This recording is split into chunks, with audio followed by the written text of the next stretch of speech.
I okay, I am live. Time for the link around. Everyone, please give me a moment.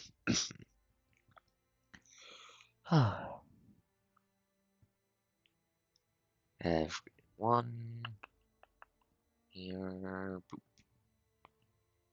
here,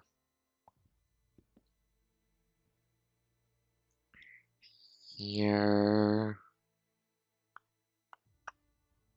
in the dwarf server.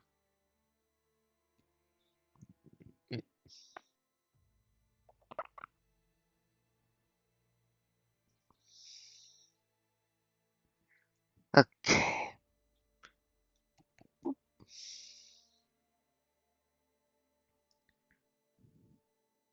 Some watchers, come on, work with me. Thank you. Who's in the dwarf server, right?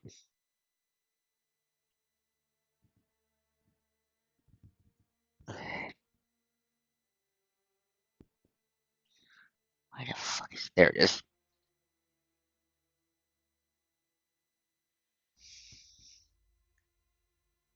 Okay.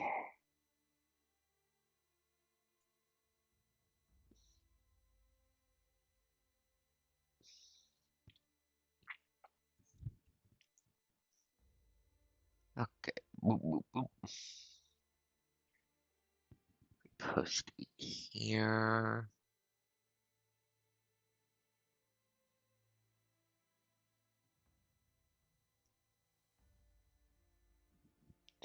Ah.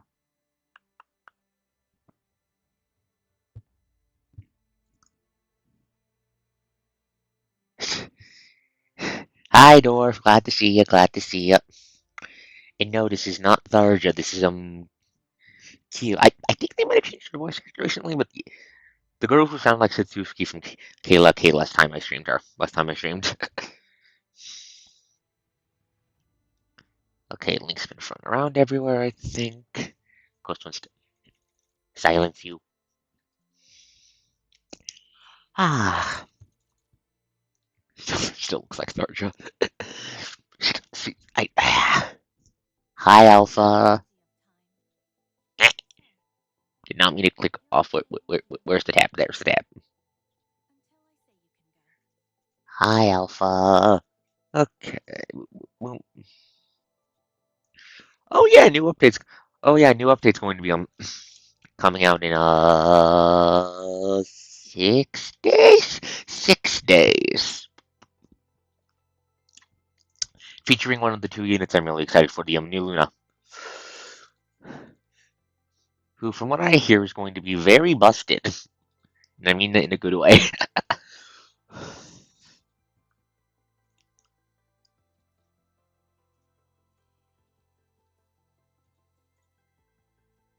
Okay. Just do the grab my water bottle. How's the water bottle doing? It's filled enough. Put that next to me. I still wish there was a button to automatically do this. I still wish there was a button to automatically do this. Why the fuck does the commission system take so fucking long to fill out? I mean, I get it's basically paperwork, but they have to make it that accurate. They have to make it that accurate. Why would accurate? Suffering coast noises. Suffering coast noises.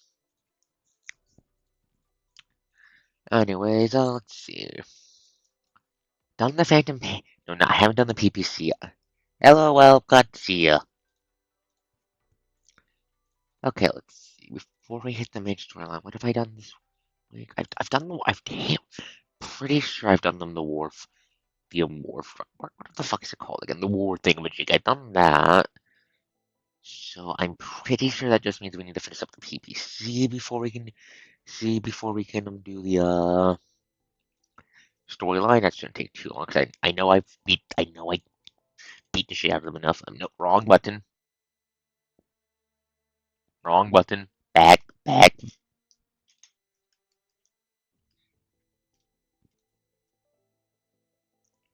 PPC. Oh motherfucker. Oh well. Okay, let's beat the shit out of this fucking annoying, mutilated shark fluffy robot. Well, technically, it's not a plushie, it's hologram bullshit. But it's tomato, tomato, I'm going to cut it in alpha, alpha. I hate my controller. Let it be stated, the coast hates your controller. Eh, eat my sword beams, asshole. And this.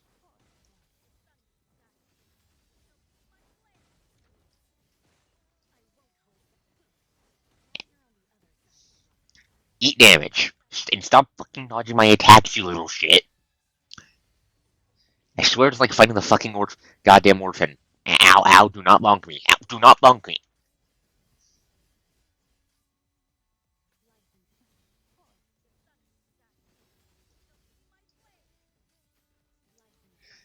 Die, die, die, die, die. Lose your health bars.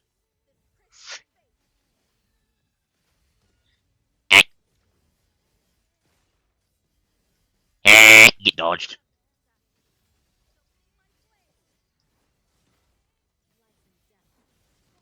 Die. Lose your health bars. Lose your health bars, please.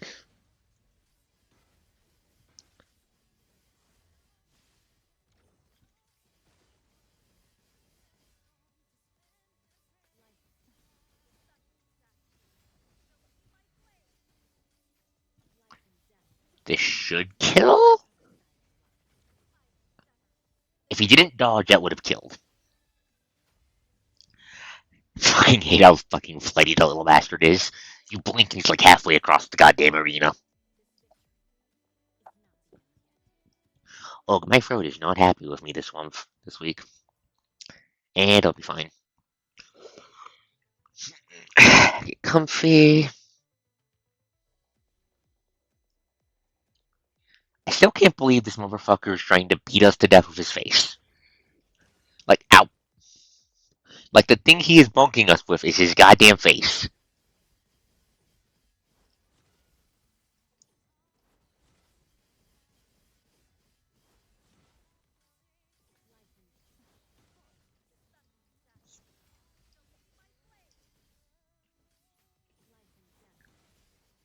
Eat this, lose your health bars. I did not give you permission to have health bars. I'm going to need to confiscate them.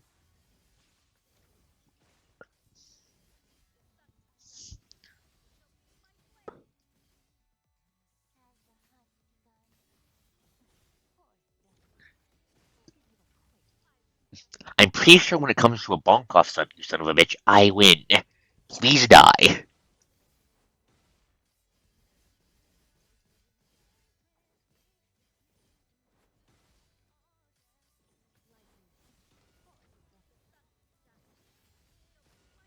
Ow.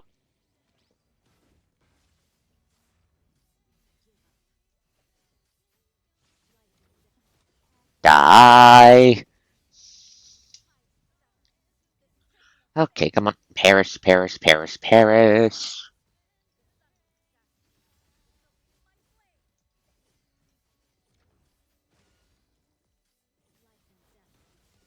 Bit of a whiffer in the big slash department, but it still does.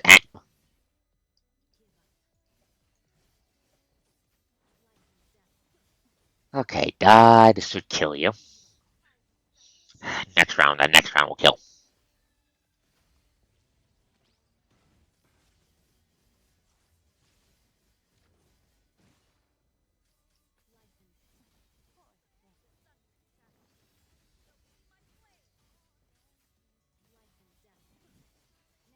And perish. Okay, that's that little shit done. Nobody's talking.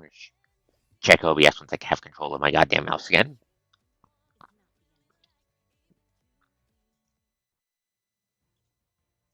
Okay, no draw strange people just being quiet. Okay. Pat the coast. Please pat the coast. The coast is for head pats. Okay. Oh, we're saving this asshole for last. So now it's time to beat up the fishy. No, not with Alpha. She's being safe.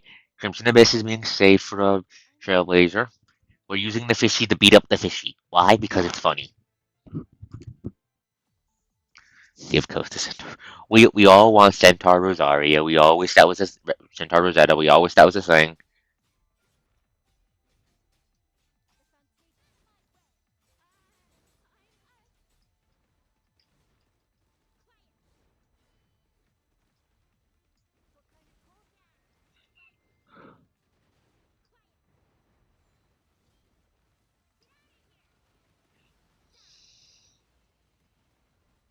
Okay. Oh, I love how much damage Lamia does. She does so much damage, it's funny. Bonk 500 times in a row. Bonk 500 times in a row.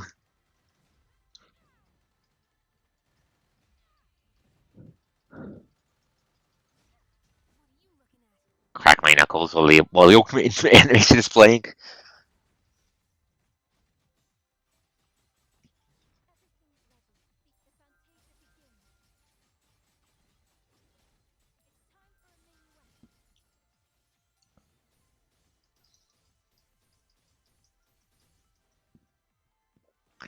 And die.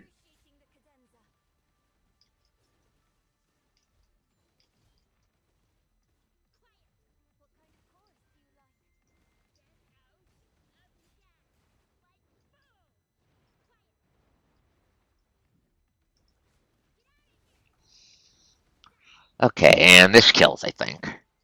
Oh, nope. That didn't, so definitely this will. And drowned.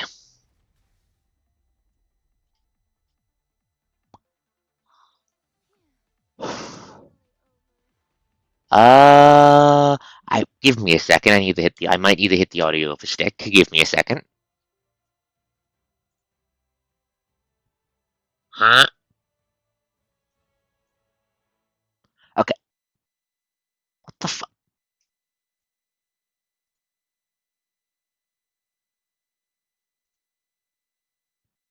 What the fuck? Give me a second.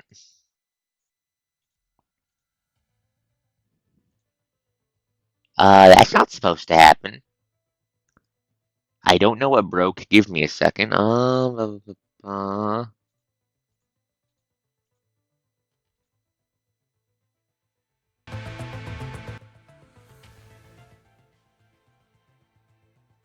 there we go. I think I had it down too low.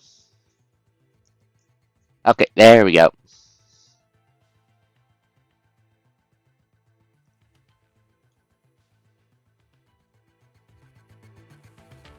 Okay, how about this? How's this? How's this? Yeah, I hear the noise. Yeah, I hear the noise. It's on OBS's and I have test. I'm fiddling with the desktop audio feed. How is that? Okay.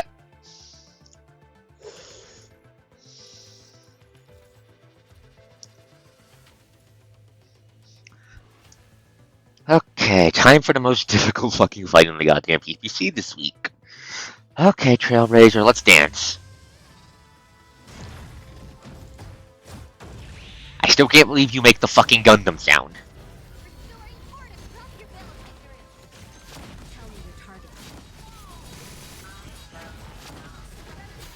Eat that.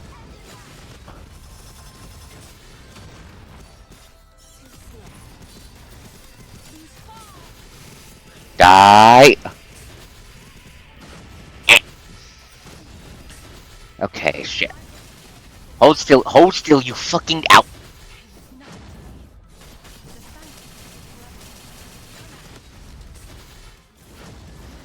Jesus fucking Christ, I forgot how fast you are. Eat laser.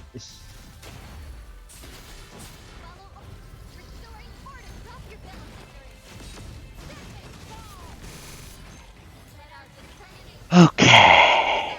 Come on, Trailblazer. Shit, okay. There we go.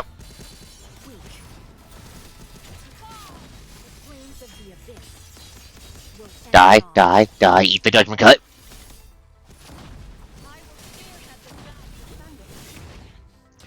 Stop fucking uppercutting me. There we go.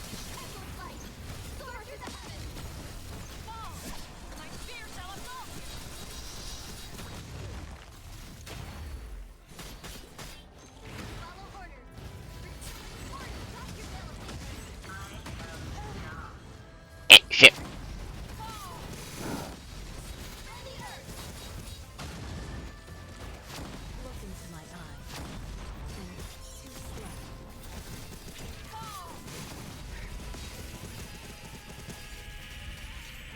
Oh. Thank fucking God for Swordwell. Nope. Nope, your power is amazing, Alpha. Why is the model's eye twitchy? Is it because I'm not in the proper field of view for the camera? There we go. Okay, top 36%. Not much. Okay. Should be the weekly's done.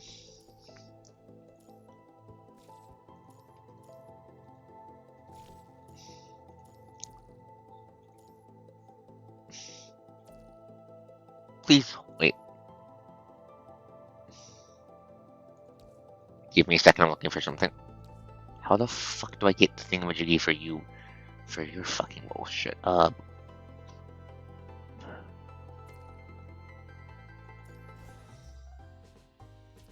Fucking preview version mini games, always in a pain in my ass. Okay, so no, we're doing Ark Beyond. That's in. No, this is event record. This is extra story. Where the fuck is it? Floating record. The Ark Beyond.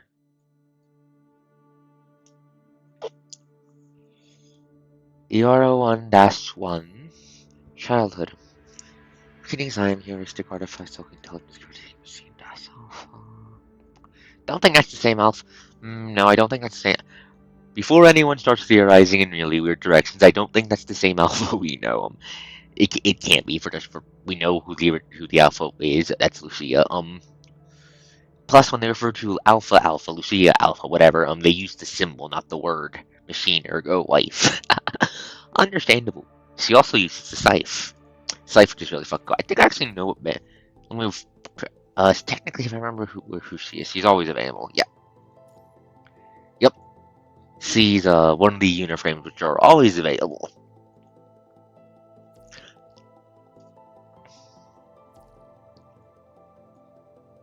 Anyways, right, Ark Beyond, main source. No, not item Ark. What the fuck? I don't even know what item. Okay, wait, no. Here, Ark Beyond. System activating. System activating. Neurologic circuit operational. Memory drive status normal. Emotion simulator status normal. Activating environment monitor complete. All systems operational. User access confirmed. System activated. Now, what is this? The data stream quickly flows across the screen, the ever-changing numbers indicating regression. Blink, blink. Mouse, stop trying to pull this shit. It's not even in the middle of gameplay. All this does is annoy me. Hundreds of large computers sit squarely in a dark room, humming in silence as they operate, each of their ports flashing a dim blue glow. This room is a cold, calculating brain, the flickering light indicating that it has started thinking. The center of the room is a large terminal. A black camera rises from within and slowly rotates, its lens and aperture diaphragm twitching from the changing focal depth like an eye exploring the unknown. After a full rotation, the camera stops at the front, and a male researcher appears in its view. He is focusing on the small monitor below it, his fingers moving and tapping on the screen, his expression nervous. I swear to fuck. Mouse, I don't know why you keep doing this bullshit, Mouse. I don't know why you keep thinking I pointed somewhere completely different on the screen and then stop responding, but please stop doing it. Checking the activating. Good. All systems normal. Having finished typing the last line of commands, the man weaves out, raising his 10 soldiers and giving his partner on the other side of the room an exaggerated thumbs up. Morning, sunshine. He opens his arms and greets the camera loudly. The filmed researcher on the other side takes her head, seemingly used to his behavior. The camera looks up in response, and the signal light on top of it flashes twice. Command unidentified. Please repeat. Mixing several vocal data. I actually don't know how to pronounce that word. Give me a moment. Androgynous, that's how it is. An androgynous synthetic voice speaks from the center of the room. That's not right. It wasn't this one back during testing. What was it using? He frowns, giving the camera before him a gentle smack. Load of personality 134.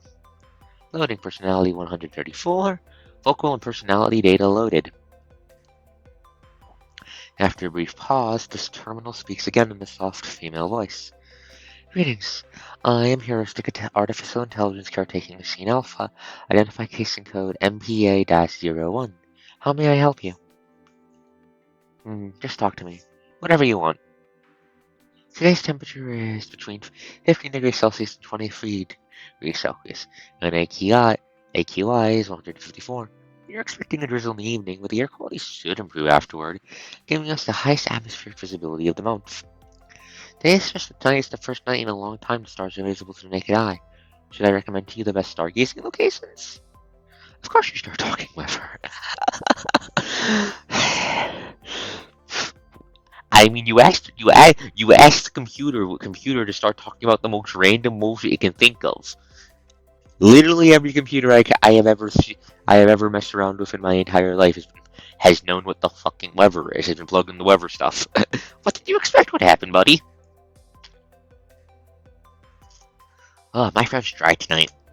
Might need to take a cough drop in a little bit. I can talk to you about any subject you are interested in if you request. Please do not, please do not commit war crimes. Please do not commit crimes against sapient life by modifying their frames into a horrible death spider. Please and thank you. My mouse is doing the bullshit again. Why are you doing this? Why are you doing this?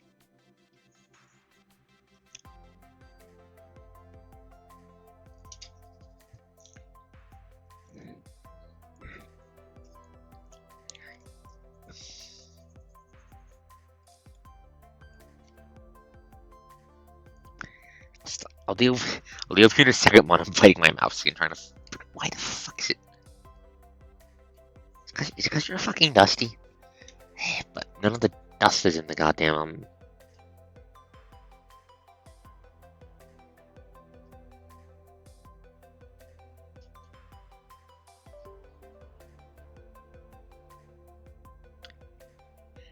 Anyways, I will hit you with a hammer.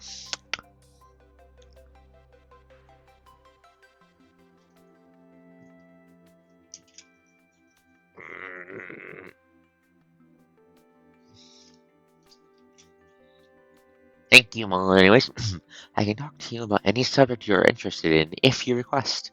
Is there anything you want to tell us? Absolutely. Request it, I will tell you everything I know. However, there's no topic I would like to discuss right now. Should I pick a topic or news you might be interested in from a random pool? Nah. He waves his hand as usual, turning around and walking to the other side of the room, indicating his partner there to follow up. Data looks fine. Let's move on to the next step. Oh, what are you two doing? Series of data projections unfold in the center of the room, each showcasing a 3D figure slowly spinning. MP101, MPA-01 immediately scans them all. Not one of them is not a machine. Humanoid, zoomorphic, gadget-like, all of them are equipped with various levels of AI and placed in different environments. Among them are robotic pets to offer authentic companionship, best-selling humanoid butlers and home cleaning gadgets, mechanoid pop stars, as well as dozens of bionic animals created during the Bionic Restoration craze. Hundreds of models, every one of them carefully calibrated with specific experimental variables. They are all tagged with form-controlled experiment under the Machine Consciousness Experiment Product Database. Oh, okay. So is this the lead up to making Nanami? This must be the lead up to making Nanami then, because we know Nanami was the first awakened machine.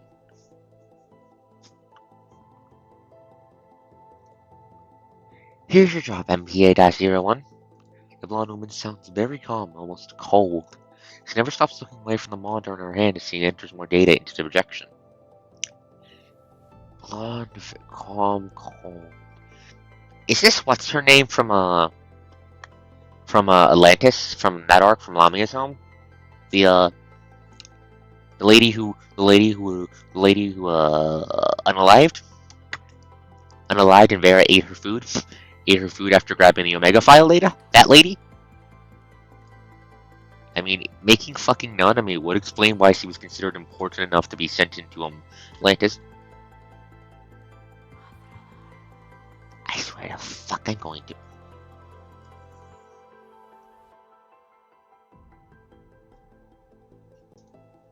Why are you doing this bullshit? Please stop doing it.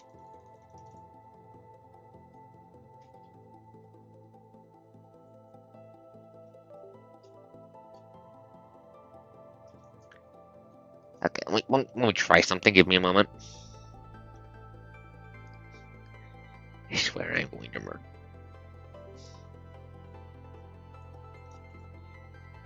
Give me a second. I am untangling my mouses and my controllers. Fucking wires. Give me a moment. Okay, putting the controller down for a moment. Stirring it. Okay, let's see if this fixes it. You are to document the entirety of the machine consciousness project. Maintain each subject and replace their frames routinely, review their memory data, and record all changes to their motion simulators, performing comparative analysis on their causes and results. Troubleshoot anomalies, collect useful data, and help us adjust and improve the machine consciousness experiment. Understood. Having been prescribed for learning shares before being activated, MP1 MPA-01 displays remarkable learning capability. It can simulate most functions of the human brain while processing information thousand-fold in volume. Like the Super AI Gestalt, the Science Council is spearheading. MPA-01 is geared more towards consciousness simulation.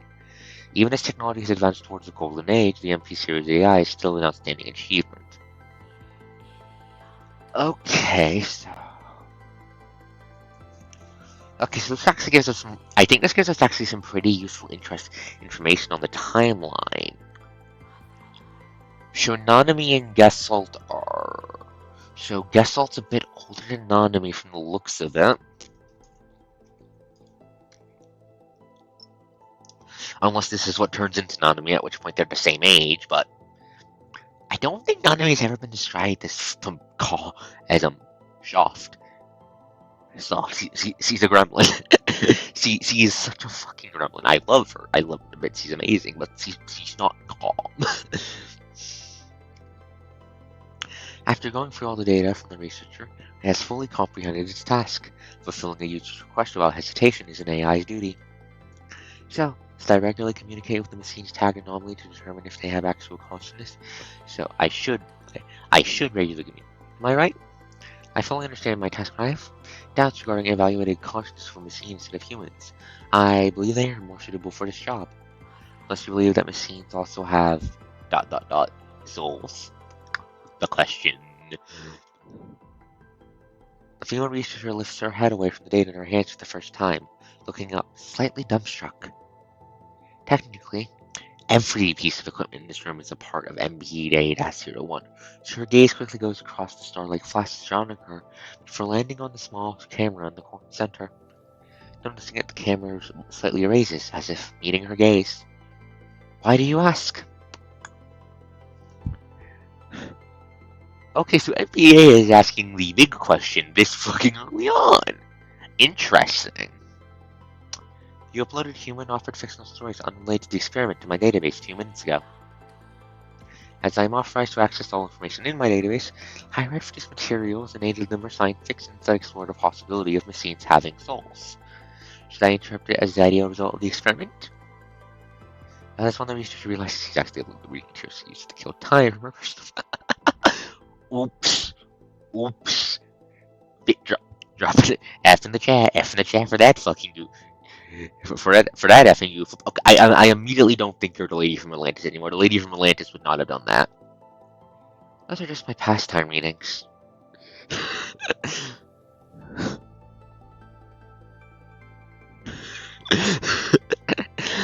I don't think it's that. I think it's more she accidentally dumped like 50 pounds of Eismov into the AI. I think it's more she dumped like 50 pounds of Eismov into the AI. Among these subjects, a large portion of them has no idea they are machines to begin with. We need an entirely different perspective to explore all possibilities within them. We'll upload a few hundred personality types to our motion simulators to communicate with different trial subjects. Use them to optimize your solutions to identifying the subject's emotional states. As your creator, we believe you are more than capable of this task. When our first machine created the talk to machines, MPA-01. Record everything you witness. She lowers her voice, mumbling. Perhaps one day you'll find among them your very own. She quickly shakes her head as if what she just said is impossible. Once she looks up again, she has regained her calm demeanor. We're uploading the emotion simulator module in 10 minutes. You'll start working tomorrow. MPA-01 was able to capture the most minute changes in her expressions and record the almost inaudible words she just said, even though I cannot fully comprehend what those words mean. But it is not its job to collect this data. They are not useful to it for its mission, and all it needs to do is carry on its duty. In its world, there are only endless data streams to express this creator, the machines created for the experiment. I see. Deleting excess data and setting the machine consciousness experiment as the top priority. I shall fulfill my duty.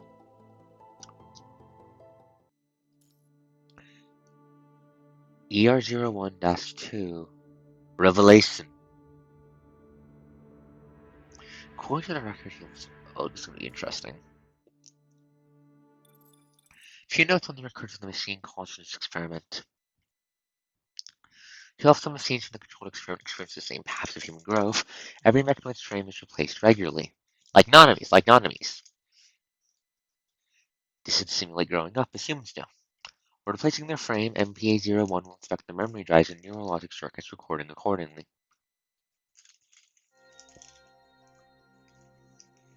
Hello. Is that Mini Nonomy? Nice to meet you.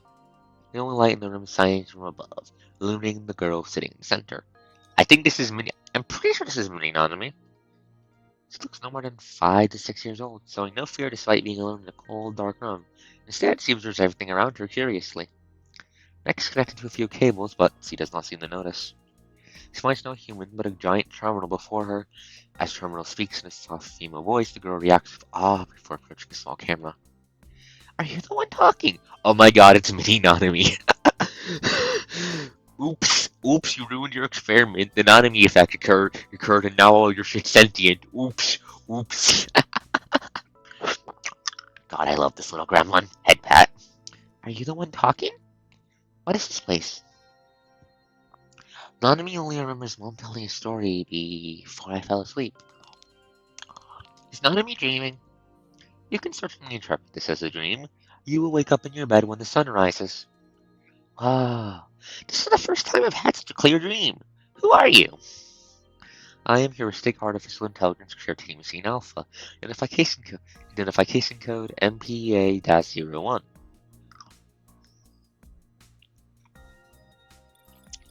Record of the machine conscious experiment.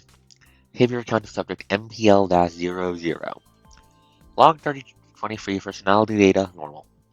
From our conversation, I discovered the subject possesses a far more developed sensibility and expression ability regarding her emotions.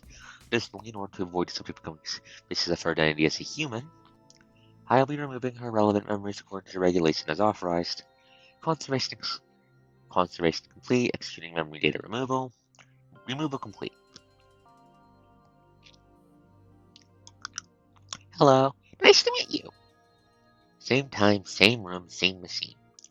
A small gray-haired girl sits on the floor and looks up, watching the giant machine terminal. Who are you?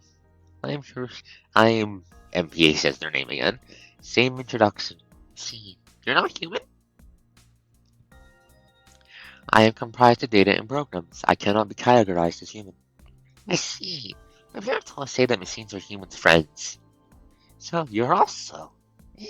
What did you say your name was? Heuristic Artificial Intelligence Caretaking Machine, Alpha. Heuristic Artificial... Ouch! So you bite your tongue trying to say the long and tongue-twisting title. Oh my fucking god, it's so cute. So precious. Your name is so long. Does everyone call you that? My user only calls me by my identification code.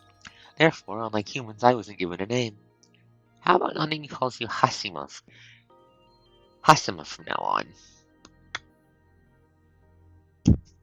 Oh. Okay, so we know who. Okay, so that me. Okay, so this is the cipher. So the big control AI for the experiment is the same. Is the same as the scythe wielding awakened was seen from the Ark Beyond. Okay, not from the Ark, from her last bout. Good to know. Anyways, looks like it's time for the Nanami effect to kick in the gear, seeing as he just named Hasima. Hasima. Hasima. That is a wonderful name. Thank you. Do you want to know what happy things I saw today, Hasima? Well, I visited the aquarium with my parents. Nanami saw a very large bionic whale and a very large bear. This last saw ones when they jumped got this high. Have you been to an aquarium, Hasima? I am an administrative AI without a body capable of mobility. I have not visited the place you mentioned. What if Nanami puts a camera on her that's connected to you? Then it can take you everywhere I go. As a matter of fact, I can visit any place through virtual reality. I am able to see the things you described. That's not the same. It's different when you see the real thing with your own eyes. Not to mention that Nanami wants to visit it with you, Hasima. I'm sure we'll have a wonderful time if we go together. I never thought of this possibility, but we can already see the Nanami effect taking into action. The gentle voice pauses for a second, before speaking with a smile in its tone. Yes, I'm sure we'll have a wonderful time. Wait, Nanami can also treat all the things he saw and show you. I'll bring them with me to show you if there's a next time. Is there a next time?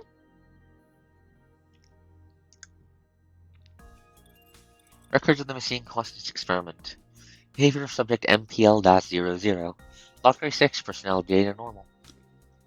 It is worth mentioning that the subject has shown an eagerness towards creative expression.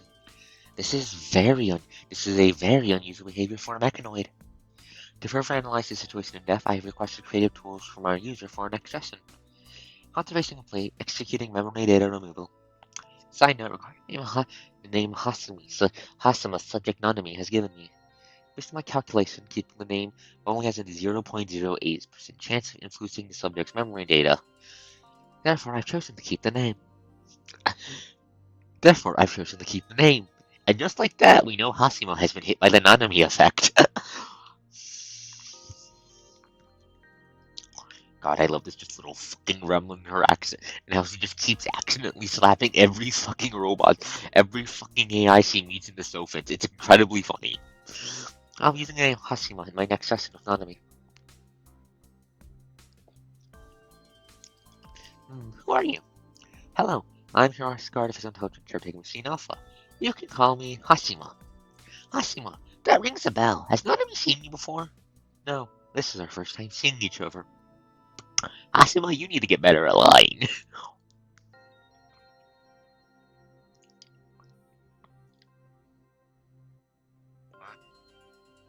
Poke.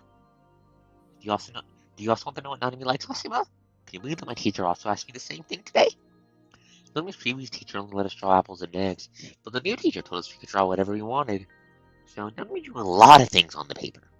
Giant magnets on a mountain, carbon rider, the gifts my parents gave me, and being sure about wait. Nanami suddenly remembers just one more thing she wants to draw. Go picks the pen and paper next to her and starts drawing. Let's add a flower here. I swear to fuck if it turns out Nanami designed Hasima's frame, I'm going to laugh my ass off. Done! Oh my god, that's adorable. Give me a second, the coast is dying from a lethal overdose on cute.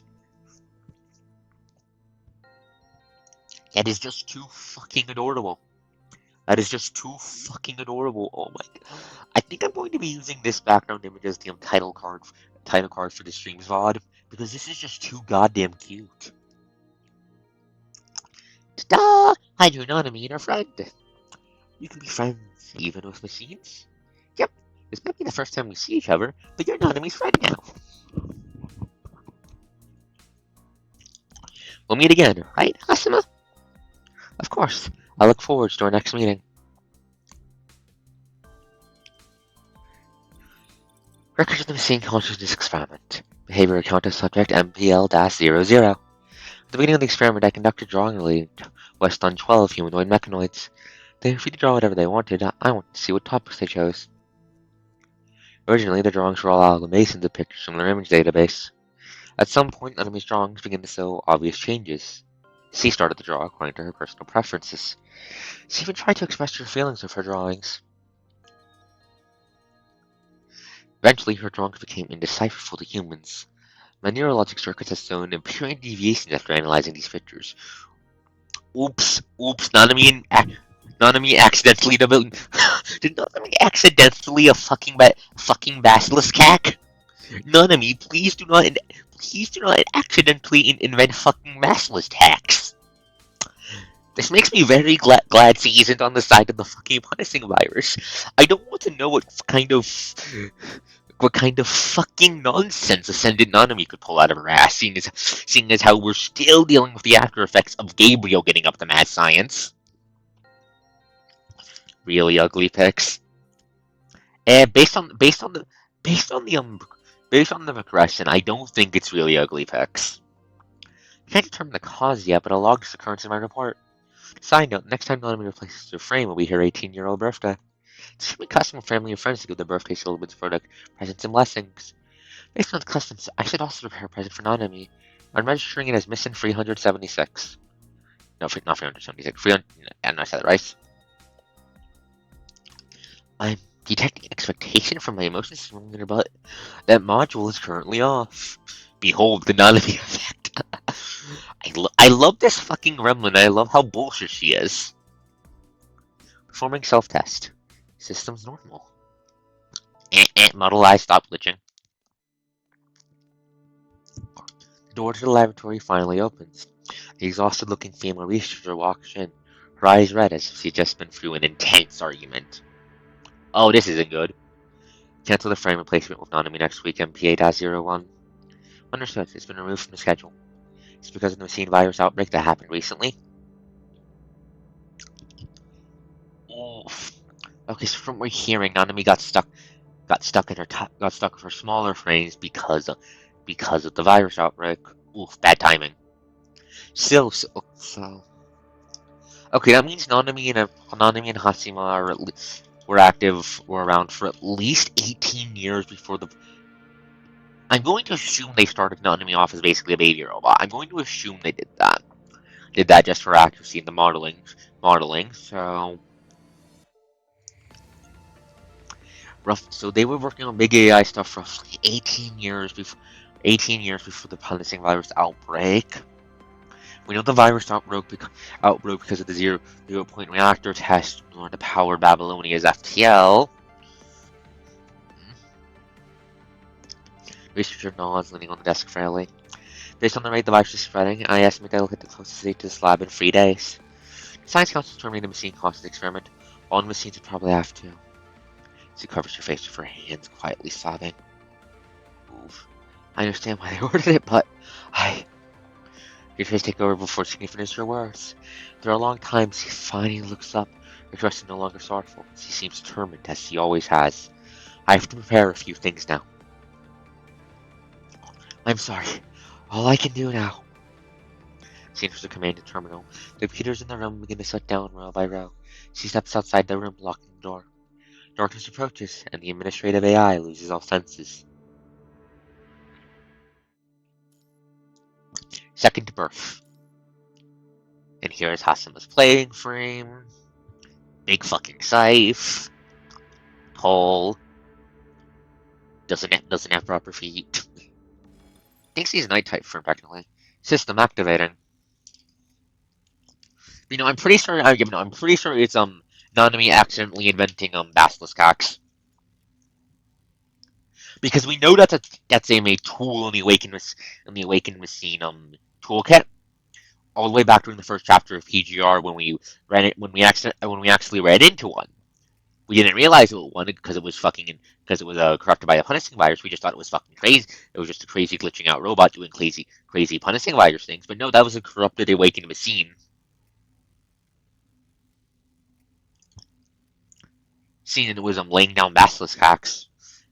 Hacks hacks actually was it laying down them or was it trying to mimic the ones Nanami laid down? That was actually kind of ambiguous now in retrospect. Might really be overlook the script for that later. System activating. Neurologic circuit operational. Memory drive status, anomaly detected. Motion simulator status, anomaly detected. Activating environment monitor, complete.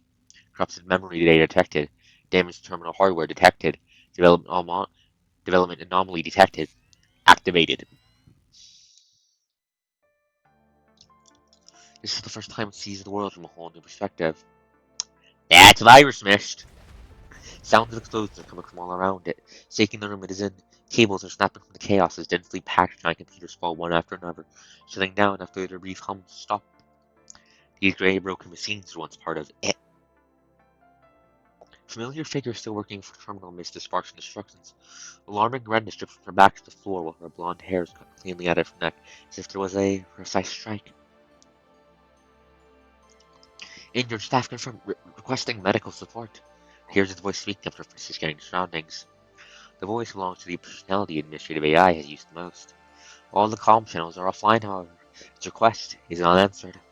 Mayday. Good. You aren't infected either. After pressing the last button, the human struggles to stand up and walks towards it. Her blood-stained face is pale and lame to see. She reaches out towards it. You can feel the human's soft yet wet touch on its face. They come from her blood-soaked fingers. The kid. She named you Hasima, didn't she? Your neurologic records replaced your identification with that name. You approved of it yourself. Based on her wounds and the amount of blood she has lost, the researcher should be in immense pain, but she is smiling in relief. Hasima can see itself in the reflection of her eyes. No longer a giant computer with a camera flashing on light, it appears to be a human woman now. Realize that the local operating system has been transferred from computer blocks to this bionic frame. The white-haired humanoid slowly raises her hand and observes her body, comprehending the new and strange experience. Her mind rapidly runs in the new memory cell, capturing every new sensation with her fingertips. The identification code reveals his body will be a prototype, created a new line of mechanoid nannies with the appearance of a young woman looking more friendly to young children. The virus has spread to the lab. All registered machines are in the process of being destroyed. Time's running out. I only managed to get these for you. Richard takes out a glowing memory drive from her lab coat, connecting it to the cable at the back of the humanoid's head. As per regulation, all information and data regarding the MCE will be removed. Hasima won't show up in any machine or human records. Hasima's a name, a gift from a friend. I'm sorry you have to come into this world this way. All data from the experiment, details regarding the outbreak, and all kinds of information enter her memory cell through the cable at breakneck speed, pushing the limits of her hardware. She can sense nerve-minute clashes and painful cries from humans inside the doors. The heavy downwards dented alarmingly from the other side as deafening roars announce the countdown to her demise. Hasima's mind is flooded by the data stream when a command and name shows up in her priority request. Request to confirm the status of subject MPL-00. We lost her location 5 hours ago, but we know she escaped and she wasn't infected. Please, you have to. The researcher starts coughing out large pools of blood. Her body crumbles to the icy floor like dry leaves falling from a tree. Find her. Protect her. Understood. Registering find and protect subject MPL-00 as a prioritized command. No, not a command. A request. Please, find Nanami. Protect her. Just like how our children are a legacy, the machines we built are our pride. I'm glad to have watched you grow. So, Hasima's sense of self is rapidly reconstructing. Researcher's dry lips keep speaking, but Hasima cannot understand any of it. I don't understand your last command. Please elaborate. Please tell me more. Please tell me. Researcher's vital sign is barely noticeable at this point. Her lips tremble as she holds up her hand, grasping Hasima's fingertip with the last ounce of her strength. In the end, she leaves Hasima with a serene smile. Hasima cannot understand how she can be so calm before an excruciatingly painful death. Hasima repeats her question over and over, but as the fleeting lights completely fade away, she does not receive an answer from the researcher. She has no idea when the explosions and shaking stopped. The room is eerily silent. She does not regain full access to herself until the data transfer is complete. Moving her body one step at a time, she's learned how to control a new frame by the time she arrives at the door. There's no more human or machine activity outside. The heavy locked door opens easily from the mechanoid strength. The scent of blood and smoke rushes in. Man falls across the doorstep as it opens. Hosmer recognizes the man who showed up with the female researcher beyond this lab. He was also Nanami's father.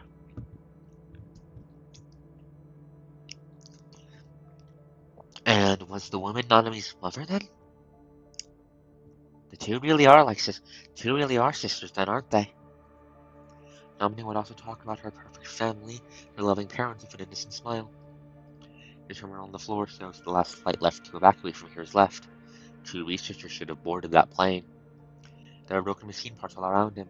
He was guarding the door against corrupted machines until his very last breath. Find Nanami. Protect her. The researcher's voice still echoes in her memory cell. There will no longer be any human left to give her commands, but at least he knows what he has to do now. First, I have to leave this place. Beginning evacuation. Okay, let's see how Hasima plays. Checking mobility operational status. Everything's normal. Performing the evacuation program. Electrical system damage detected. Cause external damage. I have to find the backup power source to restart the electrical system. Oh, the power's off. Oh, I hate this. Okay, it's that way. Abnormal mechanoid reaction detected. Oh shit, dodge, dodge, dodge.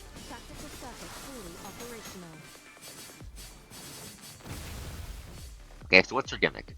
Press and hold energy bar to charge. Press.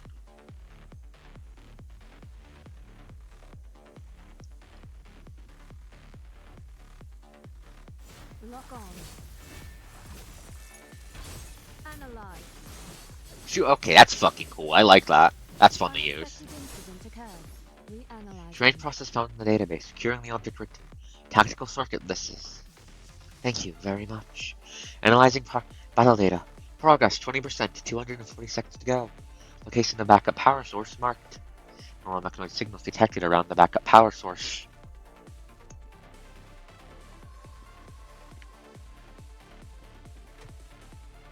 Battle data. Okay, battle data around 57% of dogs. Okay, Huntress' command. Lock on.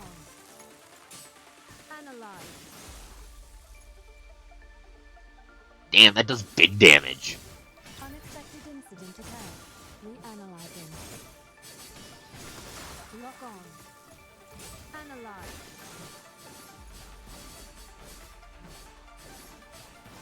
Threat removed. God, I love Scythe. Scythe makes just so fucking cool weapons. I love them. I love it. Backup power source attacked, ready to restart. Leave the facility. Okay, so let's see what does her normal attack combo look like? Sweep, spin. Okay. Is that a sword blade? Is that a fucking beam? Give me. Let's try blade beam. Let's try it again. Swing, double swings, swings, double swing, dash. Okay. So. So Dash's back does a big fucking spinny spin of death. And after spinny spin of death, does another sweep that shoots a fucking blade beam? Oh, that's fucking cool. Oh, that can be useful. Oh, that's a lot. Okay, it looks like they're flooding the facility already. That's not good. Facility fire race control located. Multiple normal mechanoids hits. Detected. It's better to avoid battle before the battle is complete. Or we could kill them. Lock on. Analyze.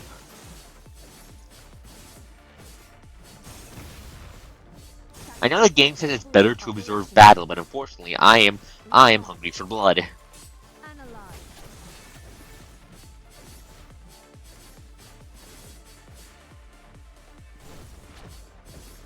Tactical circuit fully operational.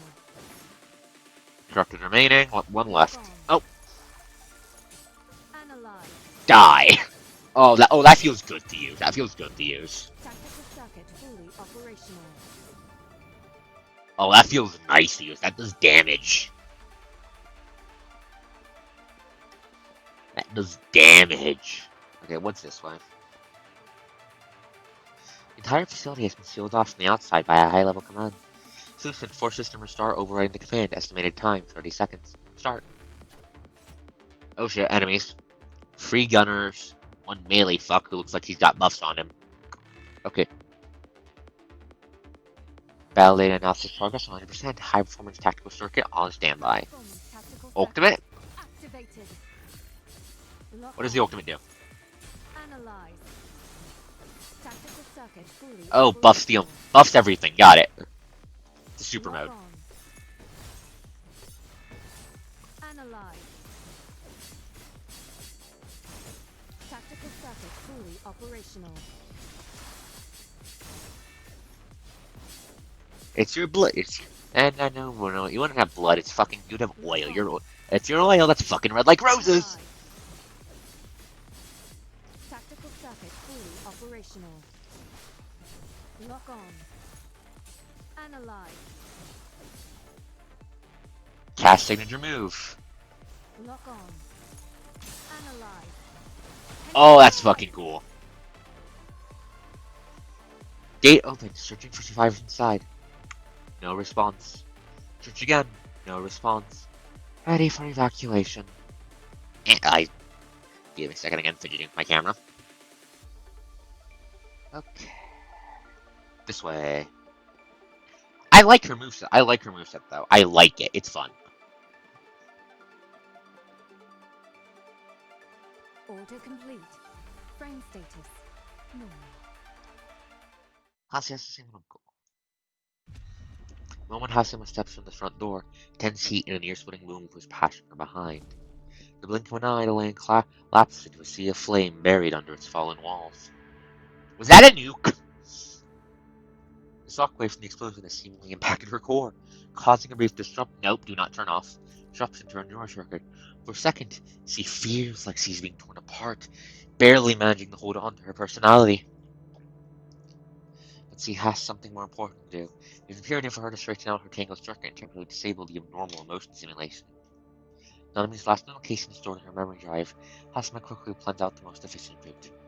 For new name and duty, the new war machine steps forward in the devastated world.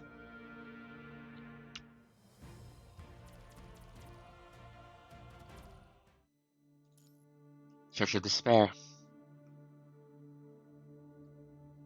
Okay, so there's how many playable missions? There's 7, it looks like.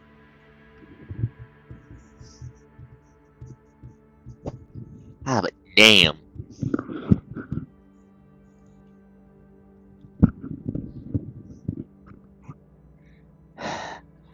But damn, Hasima has gone through a fucking lot, hasn't she? Hasn't she? This is her last known location. 3 days have passed by the time Hasima arrives with the coordinates in her memory drive. Not only is she delayed by the long distance and the corrupted, but she's also had to face humanity's indiscriminate hostility after the unknown virus outbreak.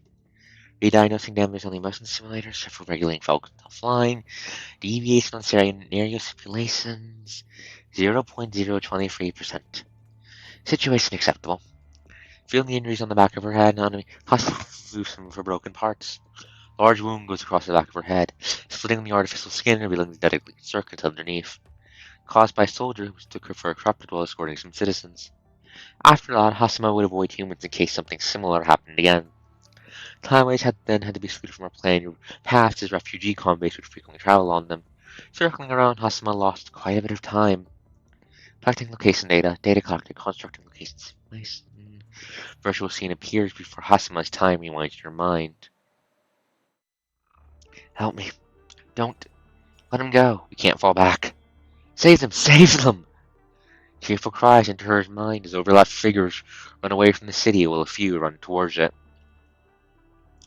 Hasima looks at the people traveling against the current like her, and they seem like pebbles thrown to a river, creating small ripples before being flooded by a scarlet stream. Hasima knows that humans consider these people to be absolutely obedient. That's supposed to be disobedient. Why would you do that? Is it because of commands? Hasima quickly rejects his hypothesis or massive database shows that there's never been a command that can make a human absolutely obedient.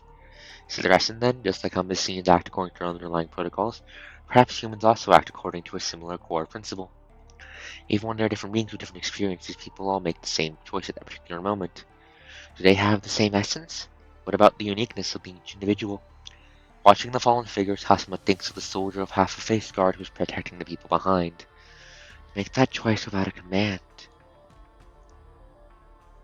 A new data anomaly appears in her motion simulator. With her regulating functions damaged, Hasuma has no way to analyze it. So he turns the whole module off and continues what he has been doing. No, don't bad. Walking against the tide of both humans and time, Hasuma searches for the young figure from her memory in this blood-red ocean. She cannot find the girl no matter how. A massive data stream threatens to drown her, clutching onto her like pairs of desperate hands. Her right coat begins to turn red as despairing cries blur the line between the virtual world and reality. Excuse me. Sparks fly from the back of her exposed head as the integration module runs at a dangerous speed. Excuse me, my belly is not happy with me this week, is it? Blech. Runs at a dangerous speed. Temperature of her frame has long risen past the safety threshold. The air surrounding her distorts from the heat, but Hasima has no intention to stop the simulation. Turning off all the ensnaring circuits, she routes all computing power towards performing the simulation. All alone. None of me! At last, she has found her drop of water in the ocean. The girl's route is swiftly calculated, and simulation Hasima walks towards the most possible route. A captain slowly approaches the frightened girl who has run into a dead end. Renice, someone help me. Her shaking voice is not summoned to heroic rescue. The young Karen reflecting cold lights make her shut her eyes, and she prays that her death is quick and not painful. Is death actually painless? Target eliminated. No, wait, Cold female voice pauses before speaking again in a gentle, soft tone. It's alright, honey. You can open your eyes now. Hello. Ah! Renice stops, startled by the exposed memory cell at the back of Hasima's head. Stumbles backwards only to find her path blocked by a moving wall. That is once he notices the fallen corrupted by Hasima's side. Forcing himself to look away from Mechanoid's exposed parts, when he turns towards her dramatic smile and asks, You're not one of the bad machines? I'm not. I'm your best family assistant.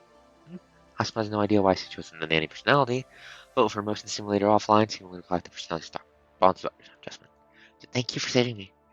The traumatic experience from past few days is quick enough for a child to quickly grow up. Quickly, she stops herself from asking more questions and crying, thanking Hasima for sniffled voice. That's right, come on. Come on, hon, let's stand up slowly. Good job. Hasima gently claps her hand in personality according to her file. Is there somewhere you want to go? My name is Rennie, and Mr. Soldier told me about a refuge. Hasima does not have to ask where the soldier is. Judging from the girl's expression, she can tell what fate is bestowed upon him. This moment her environment monitor targets the flood of corrupting nearby, the shrieks rushing towards them like a storm. To get the girl out and bring her to safety, Hasima will have to classify a wave corrupted. Tomas wants to get the girl out unharmed. Calculates analysis quickly give her an answer. Herring success rate and the alarming damage that Hasima will take. Miss, here, give me a hug, hon. You're such a good girl. Hasima practices and picks up the girl's tiny body, patting her shaking shoulders, stroking her back, and resting her head against her own chest. You have to promise me you won't look up, no matter what, okay? Hasima's gentle, nanny voice creates a stark contrast to the oppressing air. Hasima's scythe pierces into the gap between the corrupted spine and she pulls back, cutting the corrupted in half. Her environment monitor stressed there are no more corrupted nearby, but her frame has also reached its limit. Not only are her radar and visual modules severely damaged, but her mobility units are also cracking from the heavy wounds. Luckily, they are not far from the refuge Renee mentioned, as she is capable of making the rest of the journey herself. So Hasima gently puts her down. Renee has behaved remarkably, not looking up or making a fuss the entire time. Miss, remaining warning, battery low, reduction power. Is safe. You, module offline. Be fine, hun. Just don't stop. I said malfunction program's running. Do you hear me, hun? No, come with me, miss. There are many adults there. They can fix you. Hasima only shakes her head about her word. Ignoring the fact that there might not be any qualified technicians among the refugees, it is simply not a good idea to keep a machine around that can get infected. Hasima has done countless calculations, and the conclusion is the same. The wound at the back of her head is the best evidence. I'm tired. I have to rest. Barely holding on to her personality program, Hasima tries to speak as gently as possible, but all that comes out is a fizzling digital voice. I'll bring someone. Alright, Hano. Thank you for choosing your service. Wait here. Hasima watches her knee depart. She gradually turns off the units on the brink of destruction. The last thing she hears before she blacks out is returning footsteps. Awakening. I like Hasima, she's cool. Hasima has turned off all her external sensors in sleep mode, as if she has sunken into a dark pond. All their mobility and feedback units are offline, and the only thing that's still running is a linear neurocircle. Unlike a human's dream, the machine can still stay awake in this state. Why had she saved the girl? Okay, so we learned a bit more. So Ark Beyond is focused on Hasima. Only the beginning of this arc. So Hasima was originally the AI in charge of the overseeing the experiments that eventually led to creating Nanami. She got her name from Nanami, and she was the first. No, victim isn't the right word. Subject. She was the first subject of the Nanami effect when it comes to her turning machines into sapient beings. Then the virus outbroke. Nanami's final frame update got canceled. Nanami's backstory happened off screen. After Nanami vanishes, her parents, or at least one of them, her father was one of the head researchers. I'm pretty sure her mother was the other. Her parents, the two head researchers of the project, who also worked on Hasima, go to Hasima, load her into a mechanoid frame, and protect her from getting infected or decommissioned. Give her a weapon and combat before they die, and tell her to find Nanami and make sure she stays safe. So Hasima and Nanami are basically sisters. Also, we figured out that Gestalt is we figured out that that Nanami was around for around 18 years before the virus happened. Gestalt is probably older than Nanami, and Hasima is probably a little bit older than Nanami as well. Hasima hasn't done much. She's left the lab. Oh, the future woman. Yeah, we're getting her backstory and her POV right now. This is her arc. She's cool. I like her. Yeah, the future Scythe robot woman. She's Nanami's sister. Where she hasn't done much. She's left the lab she was created in. Started looking for Nanami, ran into a human girl, saved her from getting murdered by a fuck ton of corrupted. Yes, yeah. She's not from the future Lamau. She's older than Nanami. Nanami just hasn't met her before. Didn't meet her early on in most of the simulations due to her past. No, due to Nanami's travels being erratic. Gremlin. What can you say? But anyway, so Hasima hasn't done much. She's left the lab, started looking for Nanami, found her first clue while following that. She found a human girl, saved her from a fucking corruptor and made sure she got to a refuge, but ended up getting badly damaged. Now she's in basically sleep mode, questioning herself. It's very fun. Why did she save the girl? Only now as the processor cannot support elaborate data analysis and logical calculations, does she begin to ponder this question. Saving humans is not part of Hasima's underlying protocols. The only person who can command her is now buried underneath the ruins of the research laboratory. The only thing that can guide her behavioral logic now is, please, to find Nanami. Protect her. That should have been her objective. But once she heard the girl's cry for help, she reacted before her calculation was complete. What drove her to act was the data anomaly she locked away alongside her emotion simulator during her calculations. Why would she do that when no one was there to command her? She were to document the entirety of the Machine Consciousness project, maintaining each subject in place their frames routinely, view their memory data, and record all changes to their emotion simulators, performing comparative analysis on their causes and results. Here's your job, MPA-01. That's Hasima's code. Observing recording analysis of what Hasima, MPA-01, was first tasked to do. Among these subjects, a large portion of them has no idea of the machines to begin with. We need an entirely different perspective to explore all possibilities within them. Hasima, who has always known what she is different from the subjects she observed. She cannot be part of the possibilities. Please instruct me. What should I do? Ripple appears on the calm surface of the dark pond, growing larger and larger, unraveling in the unchanging waters. I'm glad to have watched you grow. What performance growth were you expecting? Perhaps one day you'll find them among your very own. Who is the me, Hasima, MP01, you wish to see? What should I do? The question unanswered, she continued to tap the surface of the pond before her.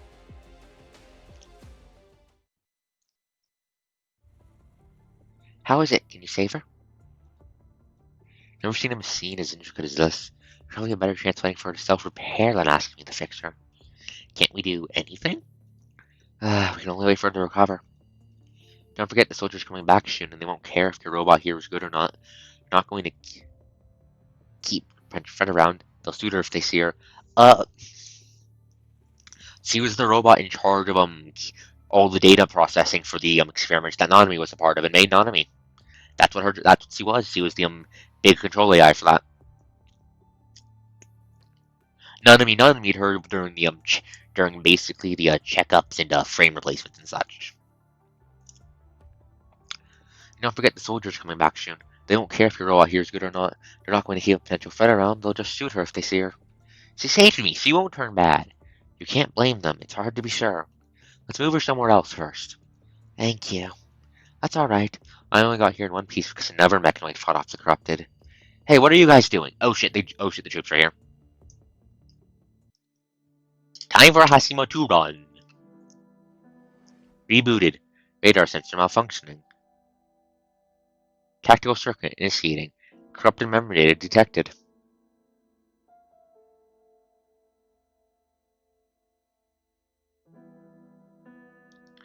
Must restore the combat function now. Okay. Conflict the command. Current goal: find usable mechanoid components to replace damaged parts.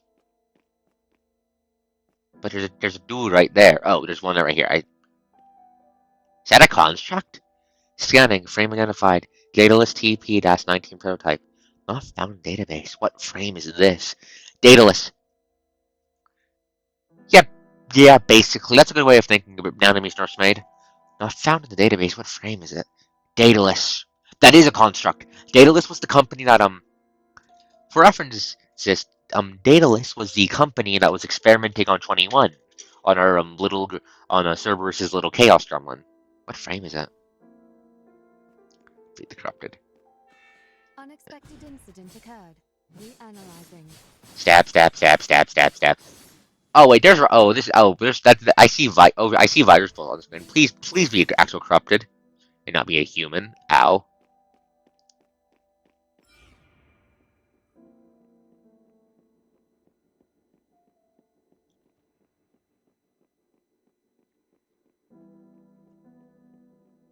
Radar sensor adaptation rate 6%. Radar sensor function can be partly restored.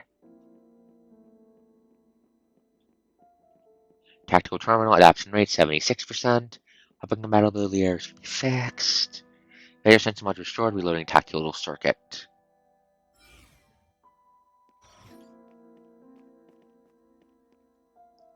Okay, what's anything useful in here? 2 damage to use. Nope.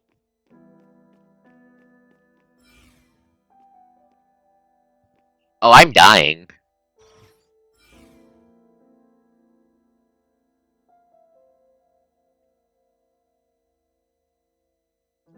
Eh. High performance mobility component. Compatibility rate 80%. High performance combat module can be restored.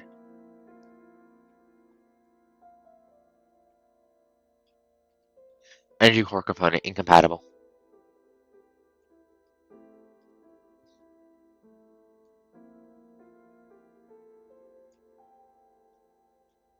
Visual sensor compatible.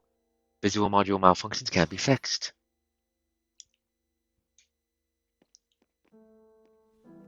Captain have appeared. Hello. Analyze. Tactical circuit. Synchronization rate increased. Attacking. This is graffiti art? It rather resembles a cluster of inscrutable information. Like Nanamis!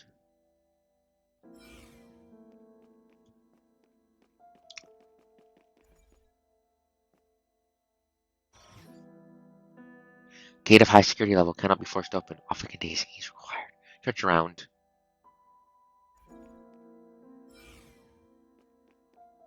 Still dying. Secret team scene. Maybe I can find information on the area from him. Yeah, she really fucking was. Tip check the mechanoid. Hi, are you going to kill me? Some kind of dumb. It's in sleep mode. Probably retain logical thinking is regular correct 56%. Hello? Missing key component for activation. Search around. Over there.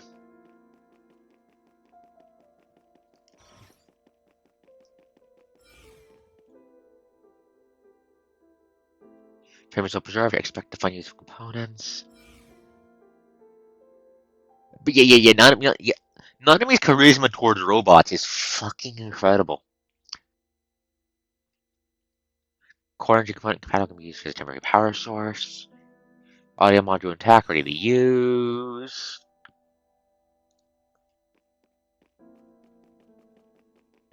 Still fucking dying. Please don't kill me. Sleep disabled, sinking air, and sleep active communication module. Please provide vital information. Finally, here's your authentication key. There are still residents who have failed to evacuate the facility. My locomotives are broken. You'll have to do it yourself. Wait, are you the only one here? Why does it look like this around here? What time is it? How long did I sleep? Noticing information. Fatal area energy component. Help! Robot has stopped running. Poor thing. Oh, okay. If there are people still here, I don't think they're around anymore. Multiple human and mechanoid traces found. Could there be any information about her here? Multiple bullet holes in human DNA.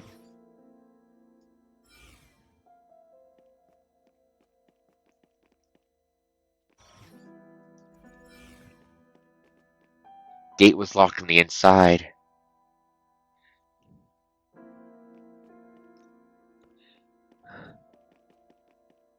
Human blood generic vital fluid rejection stain based on the amount it seems it was traceable. Can't.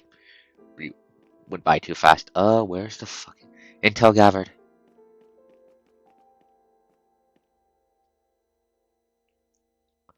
Start deducing. Corrupted entered from here.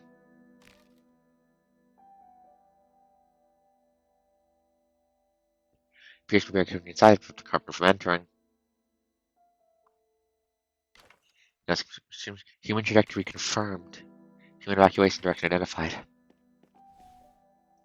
there any corrupted left? Oh shit, yes there are. Analyze. Die! Tactical circuit fully operational.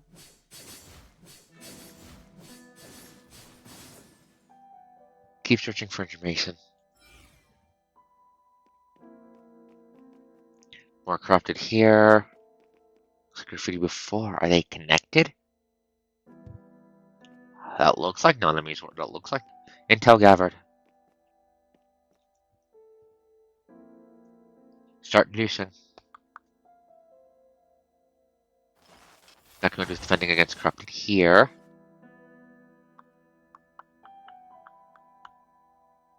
Direction failed, would have bought humans enough time to evacuate. Human evacuated from here. This graffiti only occurred after this appearance. Human is successfully evacuated outside.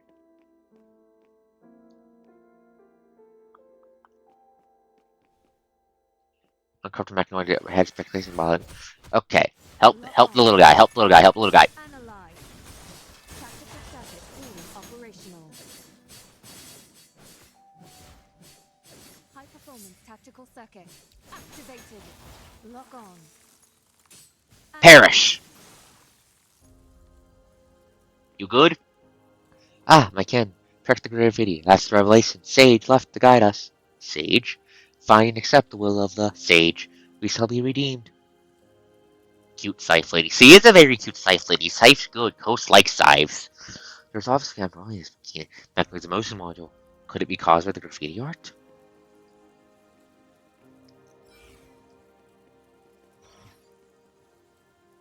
Please copy the graffiti art gate. Mechanoid I spoke to.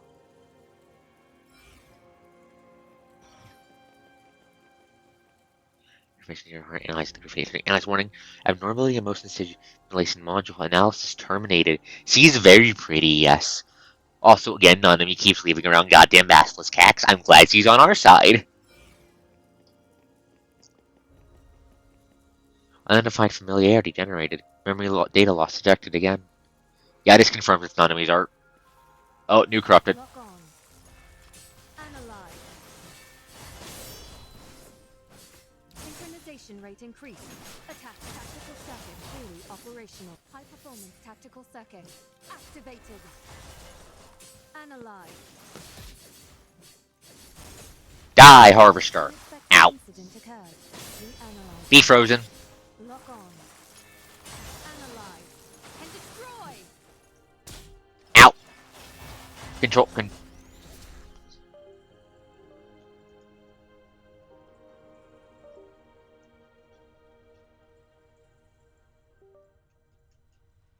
There we go. Synchronization rate increased. Lock on. Analyze.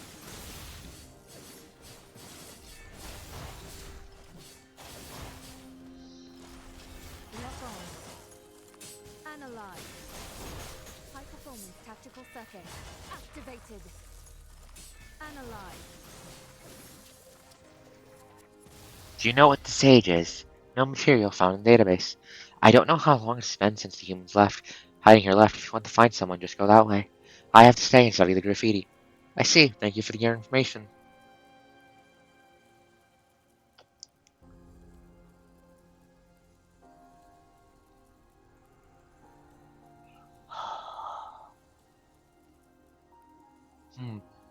Hasima being a nice type helps explain why she's immune to infection. We know the virus doesn't like the cold.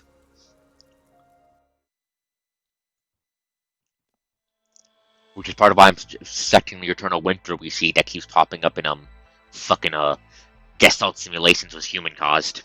It's cannot find any signs of the human with the instructions the mechanoid has provided. Appears the person has left this place a long time ago, so long that enemy tracks have faded from the wind over time. There's noticed a lot of graffiti on our way. Scattered randomly all over the city, they can be found on walls, shop windows, doors, even traffic lights 7 meters from the ground. I'll need to check if Fasima has any coatings. I don't have her, but I think I can still check what her coatings are. I think left by an unspeakable and unignorable familiarity, she follows the graffiti and searches. Eventually, she stops before a mirror coated in dust.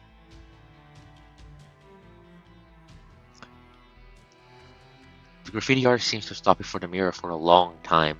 Unlike the previous works, the ones he finds here looks repeatedly revised, where layers of paint covered layers of paint. The original layer can no longer be found, and the uppermost one is indistinguishable due to confusing overlays. This is the only incomplete artwork.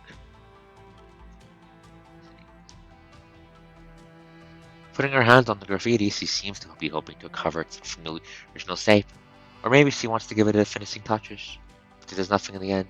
The pale golden pollen reflects the graffiti before her calmly. Attempting analysis.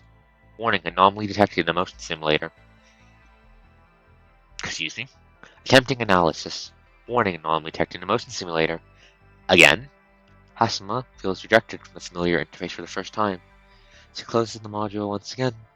Pawn goes silent. The strange feeling of anomaly has yet to dissipate. The more she analyzes and compares in her database, the more excessive and valueless data she accumulates. Is it really useless though? Like leaves swept up by the storm, tumbling and spinning in erratic data. Data analysis function offline. She turns off the analysis function she's depended on all her life. Logic calculation function offline. Will she finally understand the anomaly if she stops following fixed algorithms? Personal interface offline. When all definitions are gone, what, who, remains of Hasima, MP8-01. Pale golden color slowly dyed gray.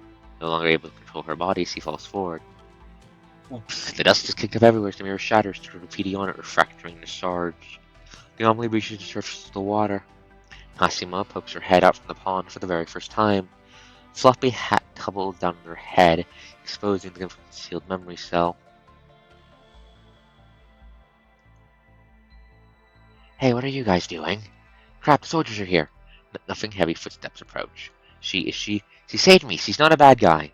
So sure she's almost let down, see? The stone is bruised before the moment of judgment. What's going on here? Nothing. A sheet of fabric is laid on top of the wounded mechanoid.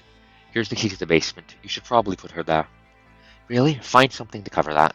Something is placed on her head. A hat, huh? I should. I only hear gunshots from nearby. Goddamn corrupted! Get out of here, quickly! As the footsteps part hurriedly, Hasima remembers where she's heard his voice before. It belongs to the soldier of half his face scarred. Oh, so he recognizes her. That's why. That's why he didn't go for the kill. That makes sense. Hasima can feel herself being lifted and taken somewhere. Her hat is a gesture of kindness from some humans with no calculations or commands involved. They could have done whatever they wanted. Watching the sad graffiti, Hasima starts to understand something new. No more analysis, no more simulations. Hasima tries to feel. to feel the joy, hope, doubt, confusion in the image. Not everything requires the correct answer. Doubt is the sign that points forwards. Different doubts create different paths, and different paths offer different choices. Finally, Hasuma is no longer ruled bounded by her calculations and analysis. They are simply her tools. Hasuma has made her choice. Picking up the hat, Hasuma wears it once more. Staring at the sage as if this were before her as he did years ago, she now puts his hand since he did not. Hasuma picks up the spray can nearby, adding a few strokes to the graffiti. This is an incomplete mural that belongs to her. Aww. Cute. Cards. All hail cards. All hail the cards. Offerings for the sage. Give me a moment to take another swig from my water bottle. Hasuma walks alone for a very long time. Graffiti and murals pepper her way. She stops to record and analyze each of them. Some of them are simply expressing emotions. Joy, hope, doubt, confusion.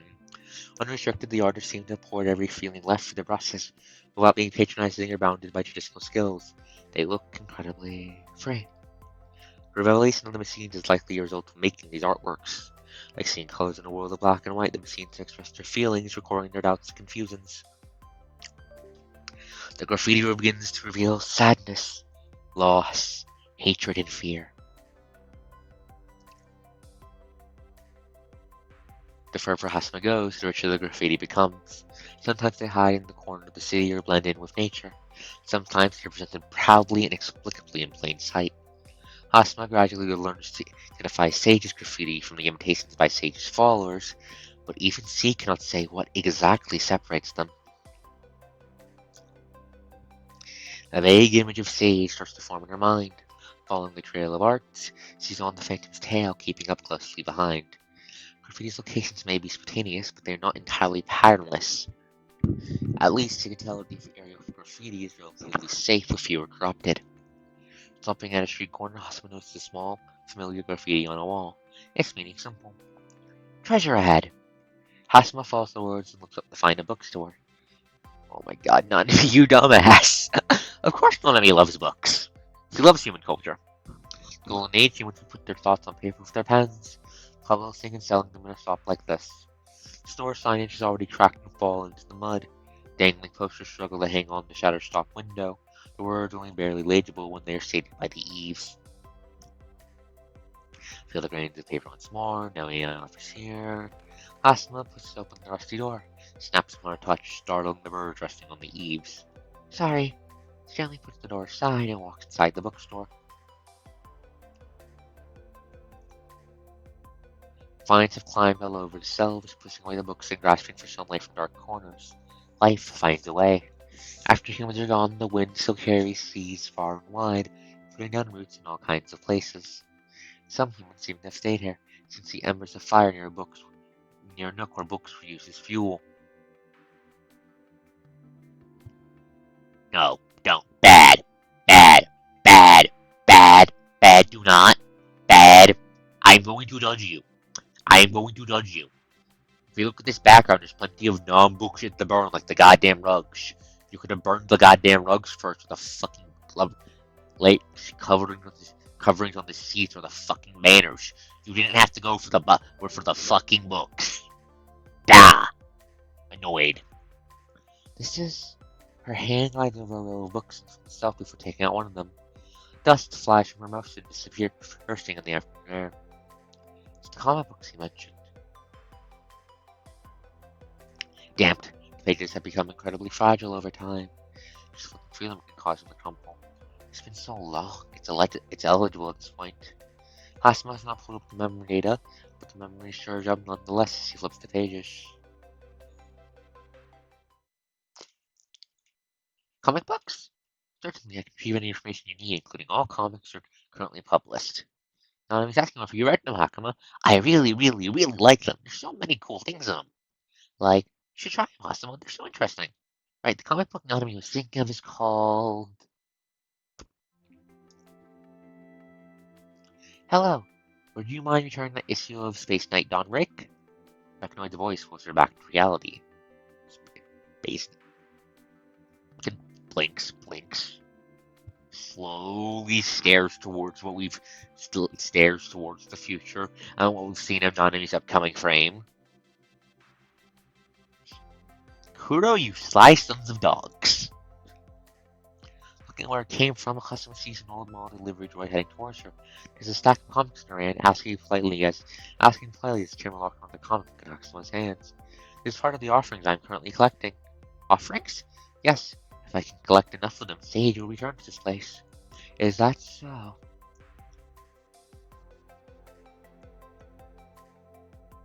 Asuma crouches, placing a comic book on top of the stack. Thank you very much. Package received. Aren't you a cute little buddy? I want to head pat this guy. I want to walk up to him and give him hugs. He looks huggable. Look at this huggable little guy. Just having his default command trigger, delivery droid joyfully holds up the offerings in its arms. Did you say Sage was here? Yes, Sage was here at our headquarters. She was the one who gave me new commands and fixed my body. Created generosity, we are including objects that Sage might like, including cool things created by humans. That was the last comic book on our list. Thank you for your assistance. I can return to our headquarters now. With that, delivery droid turns a little. Strangely, he's heading straight ahead. It crashes into a phone. Oh, you poor dumbass. Oops, obstacles detected. I just didn't out. Poor little guy. And it crashes right. This makes me only want to pet him more. Delivery droid stops, signal light on its head, blinking red. Adjusting route. Hasman realized the droid's covered with scratches and dents. Clear winding track can be found on the ground, going around and around, leaving similar loops on the floor. Seems this delivery droid's been spinning around here for some time. Attempt 278, route adjustment failed. Lowers its head, looking frustrating. It's not intelligent enough to self-diagnose, so it's been waiting here for possible companions to show up. Suddenly, it feels a hand on its head and sees a pair of calming eyes. Your GPS is malfunctioning. I can try to repair and calibrate it. This machine needs help. Though it's not a part of the command customer's feed, she still proceeds to the delivery droid's sides.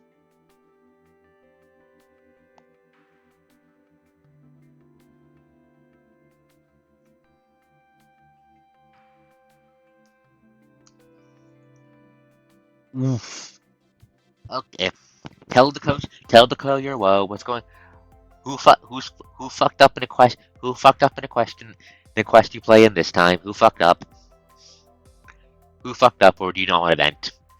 But yeah, glad to hear him helping. She can still help those in need without being commanded, just like what Nanami would do. The delivery droid stares at the humanoid machine before it, experienced the same feeling it felt when the sage touched it for the first time, despite how Nahasuma is not showing any emotions. Thank you, Lady Big Cat. Is that me? Yes, I came up with that name by observing your appearance as Sage taught us. You can call me Hasuma. Understood, Hasuma. You can call me Deli. That is such a Nanami name.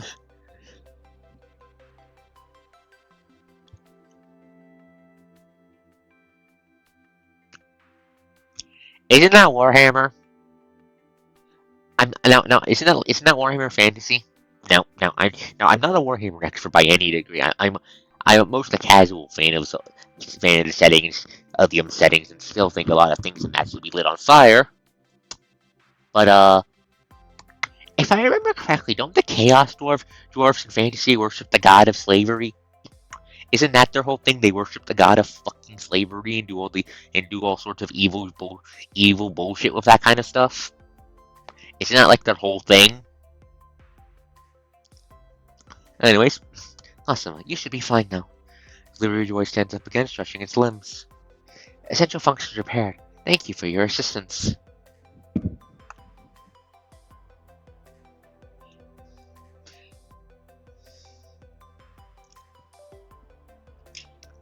Okay, so my memory was... So I did remember correctly. Okay.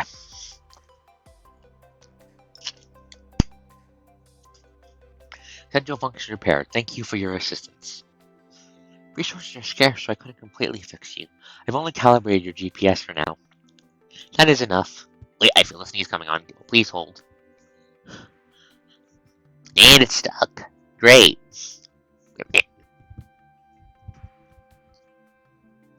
I hate it when that happens.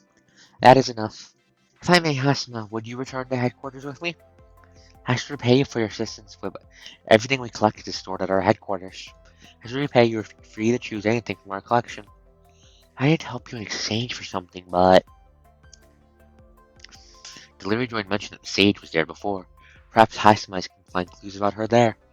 Okay, so it looks like Hasimi's already figured out who the sage is. I understand. Allow me to accompany you. And so, guided by a delivery droid, the two figures, one tall and one short, begin their journey back to the headquarters.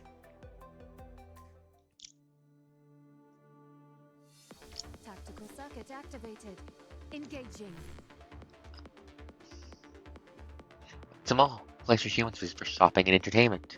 According to materials, the gift required by Node 376 of this material could be could be here. Beep beep. Beep beep system error. Failed to locate other comrades.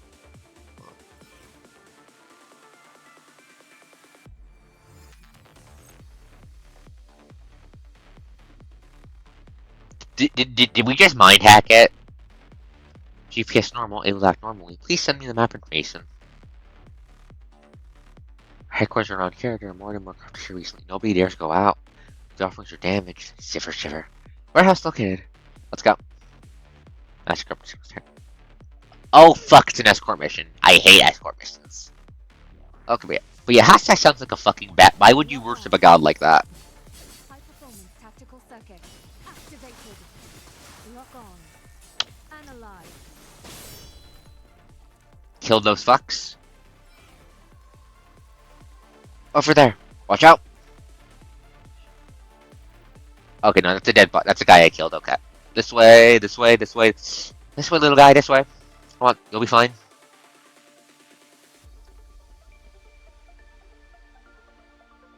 At least you moved. Oh shit. Lock on. Analyze. Synchronization rate increased. Attacking. Lock on. Unexpected input. High performance tactical circuit activated. Synchronization rating. Lock on. Analyze. And destroy!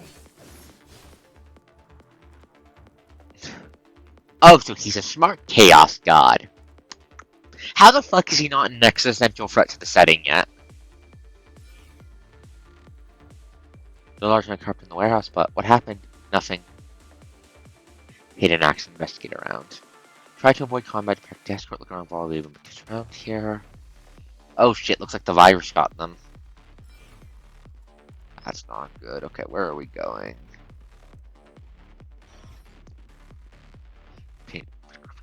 Okay, okay. This guy's the ID data. Please stay behind me. Okay. But yeah, okay, so the... Analyze. And destroy! We made it, it's here. This is weird, where did everyone go?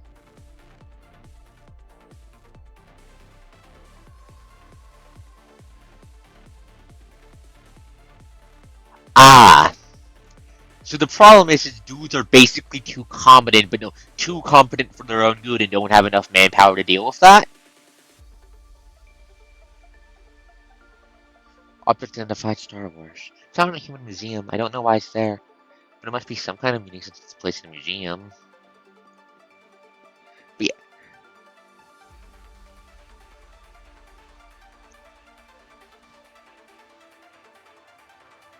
Object identified Climber's High. A big pile of retro desks with blurry words of anniversary on it.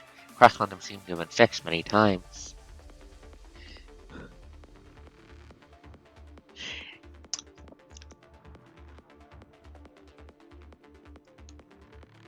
Zara are individually very. Yeah, it sounds like it. This sounds like it sounds like the only reason they're not a major faction is basically faction is the fact that A, they're dealing with chaos brainworms, and B, the authors didn't want them to be a major faction in the first place. If it wasn't for that, they sound like they'd be as bad as the fucking Skaven from I know the goddamn Skaven. Object identified, Ginga top of the spiral eye. I took it from a large reckoning hook. Yes. I think your friends were corrupted and I just killed them all. These are the offerings? You're right! Order complete. Frame status. Normal. She's so cute. Delivery Joy belonged to a new line of sustainable delivery mechanism logistics company, but a virus had spread to their location before they were launched. It was abandoned deep within a warehouse until some humans broke in, looking for supplies and waking it up. Retained its original command even when there were no more humans requesting service. Still, it continued to drag its human-battered body around the cities looking for things it could deliver. It was drawn by the murals on the walls. All the machines said they were revelations left by the sage. One day I saw a strange mechanoid before an unfurled mural, seeing beautifully painted beautiful colors on the wall, clapping and cheering when she completed it. Noticing the Heya delivery droid, she reached out and patted it. In an instant, it understood warmth for the first time. The girl did not say who she was, but the delivery droid was certain she was the sage every machine was talking about. Behold Nanami's power! Sage was deeply invested in the humane heritage of humanity. She spent the whole day searching for treasures in the mall, gathering machines there to play roleplay. Nanami, did you hook the fucking machines on goddamn D&D? My fucking god, she hooked them on goddamn D&D. The delivery droid did not understand what the games meant, but it could feel the joy in her heart, feeling so overwhelming that even the hole in its heart was filled. The girl left soon after. She waved goodbye and said, Nanami had a really good time. Bye! Before stepping into the sunset. They collected enough to things she liked. Sage returned someday. So it began gathering what humans left behind. Art, books, games, toys, and brought them back to their headquarters. These offerings collected have since sat there neatly in the warehouse, waiting for their master to return. Now that we have a larger collection than when Sage first arrived, she's going to have an even better time. She never came back, except because she has yet to find the key item. My companions, none of them have returned. Confused, delivery droid stands amidst the offerings and the remains of machines. What did your companions look like? They are the same model as delivery droid as me. Husband noticed the droid is acting strangely since they entered the mall.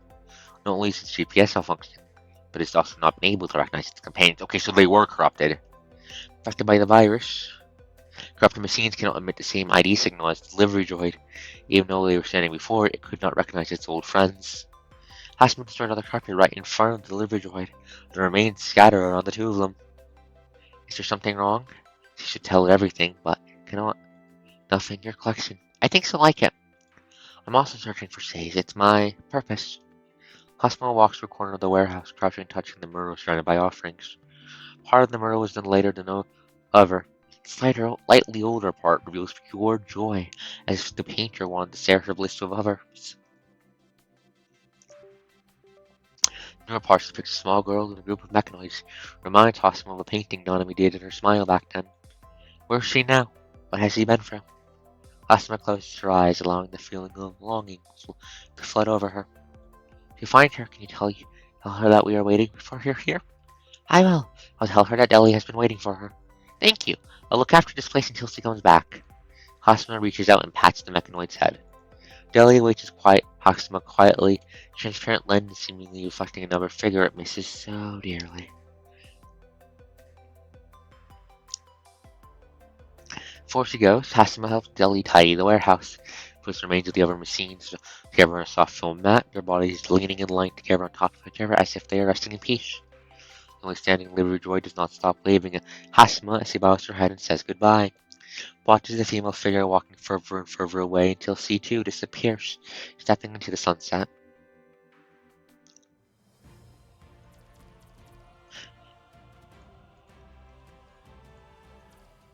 Here we go.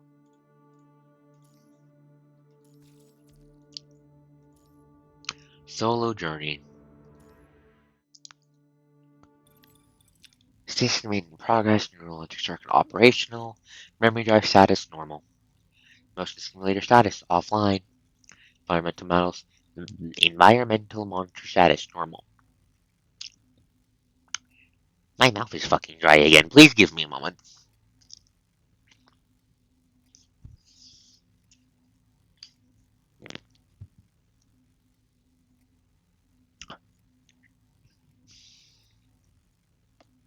Verifying memory data.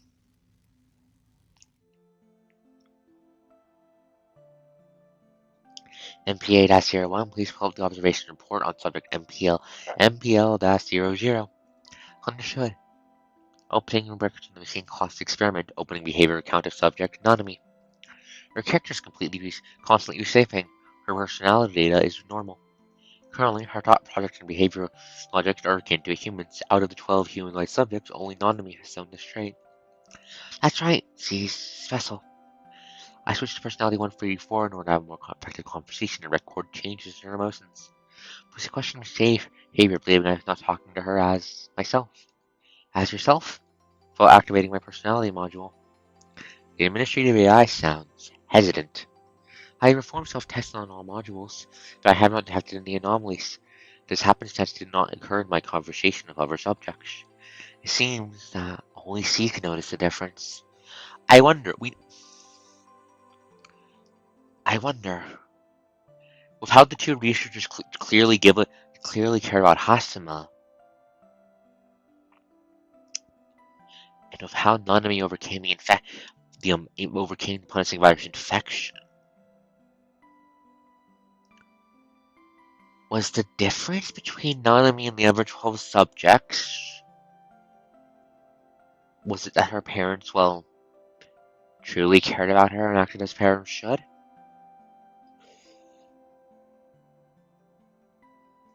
She technically who me.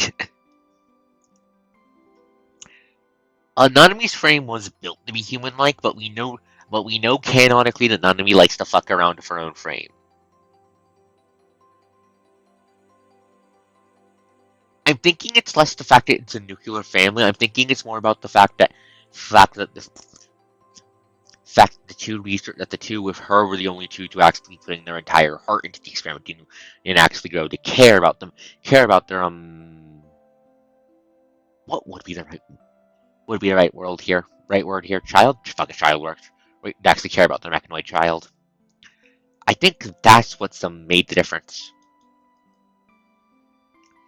Because we know through how the punishing virus works and how Nanami struck it off, emotions can do a lot of weird fucky bullshit. Bullshit in this setting, it's weird subtle fucky bullshit. Hatred, like negative emotions and mastering them lets you tap into the power of the Ascension Network, for example. Positive emotions let Nanami tell the virus to fuck off. Fuck off. So I'm wondering if that has to do with why Nanami became conscious in the first place. Seems that only she can notice the difference. In that case, do as she said. Talk to her as yourself. Understood. You called her name instead of her code, didn't you? You never did that with other subjects. Relax. I wasn't accusing you of anything. I just hope you won't forget what you're feeling now. Understood. As requested, I record everything I see.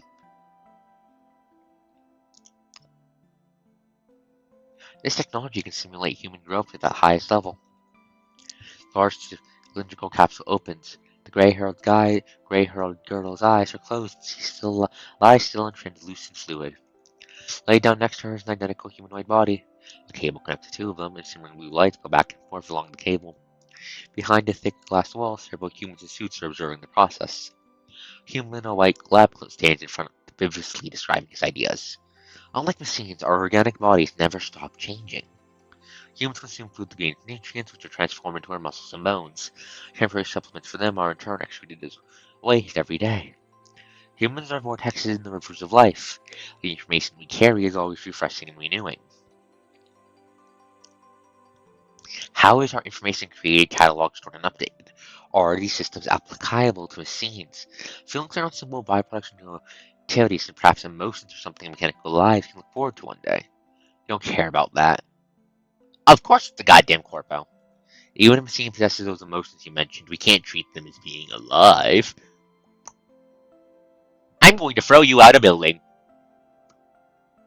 I said I hope you fucking died in the initial wave, but being as you're a rich fuck, you probably got up to Babylonia. God damn it, you're probably part of Kurno, aren't you? Fuck you. Machines are tools at the end of the day, aren't they? Can you guarantee them phenomena is under control? Once machines possess free will, no machine conscious experiment is launched to negate that risk. Okay, so that gives more context in the experiment. So the researchers seem to be genuinely want to do this out of their hearts and all that. Once machines possess free will, And it looks like the corpos are doing an experiment to figure out ways to control free will machines because they're worried about it happening in an uncontrolled way. We are preparing for the future. The essence of the universe's information and the codes in the computer programs can also be considered a form of life. Isn't that one of the reasons why the Science Council named their super AI Gestalt? If we only try to control instead of understanding them, humankind will certainly be destroyed by their own hubris. You. Replacement complete. New framer reaches growth limit in approximately 2 years. Reminder. A scheduled meeting is in 10 minutes. Attendants are recommended to arrive on time. A gentle but cold female voice speaks, easing the tension in the air. This man is a smart man. Listen to what the fuck he says, Corporal Bastard. I mean, if as I'm currently theorizing that both Nanami's parents were the head researchers, then they're probably the ones who built her body who built her in the first place. So I wouldn't say it counts as adopted. They built her. They built Hasuma. Even if Nanami's the one who named her.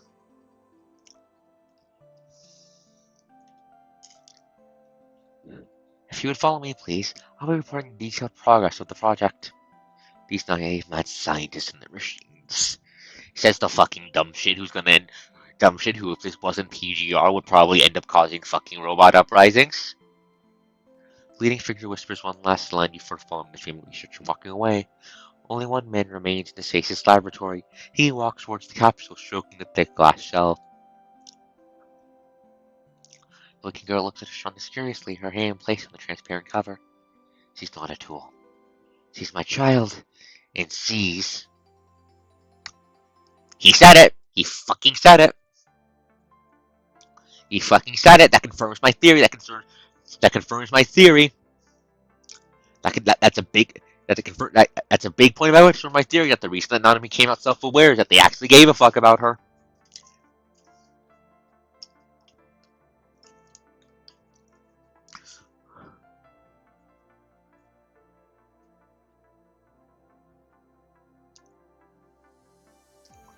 Uh, okay, so of the 12, we know there were 11 other subjects in the test and project that made Nanami. Only Nanami became self-aware on her own.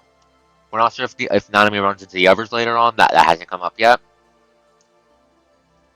My current theory combined of how Nanami shrugged off the virus is that Nanami ended up becoming self-aware because her two parents, being that, aka the head researchers, ended up giving a fuck about her and caring for her, and actually caring for her. That's my current major theory. But yes, Dorf, but you like subverting those kind of trends in general in your works, in your work. So it is really funny though. Asuma opens her eyes. Ever since she has received her new body, she has been periodically falling asleep. Once a vast administrative AI, she is just a mechanoid now, wandering on Earth with no researchers maintaining her or powerful processors to help organize her thoughts. Therefore, she has chosen to shut down most of her frame's functions at certain times, sleeping in a safe place and performing maintenance.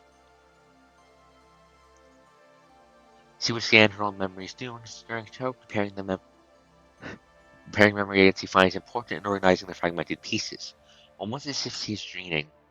Kind of, but not quite. There's no sign of the awakened machines being connected to anything like the Asna. If anything, I'd wager it's the opposite side of whatever reverse function that Asna taps into. Seeing as how the Ascension Network we know works off of negative emotions and Nanami and the Awakening stuff seems to be primarily tied to positive emotions. I mean, we know the Awakened Mechanoids Awakened Mechanoids don't die horribly or whatever when they feel negative emotions. That's clear from the Merles, but it seems the catalyst of their awakening tends to be tied to positive ones.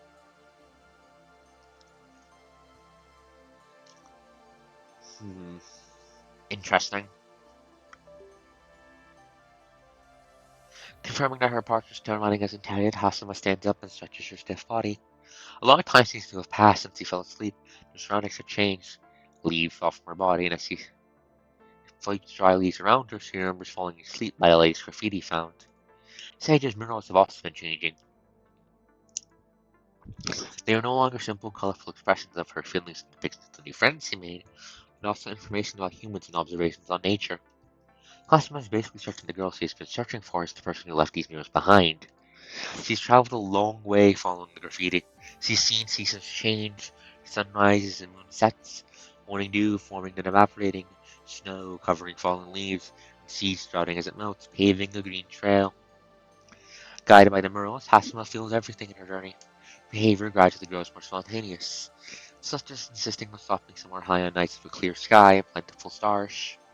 She no longer searches for books Nami might be interested in for location data only. She does it to further understand the human astronomy herself is interested in, and so she would also stay at all kinds of human heritage sites. Right now, Hasima is standing in the main library. She's reading the books stored here before she went to sleep. Is that why you're so interested in human culture? The ideas and cultures humankind have left behind are so different, so vast, and so ever-changing. The vice ways humankind could perceive the world were why their ideas created so many sparks, generating even more possibilities. This complex and glistening possibility created a beautiful vision of the future. The storm-weathered ruins tell a tale of the glorious age humans were in as they headed closer towards that bright future every day. Row 3, column 78. Starting here. The fatal flaw of the machines, the flaw that saves humanity from being ruled by them, is that they cannot predict the ever-shifting possibility of the human world. Slowly walking among the shelves, Hasselman searches for books that are legible and less damaged.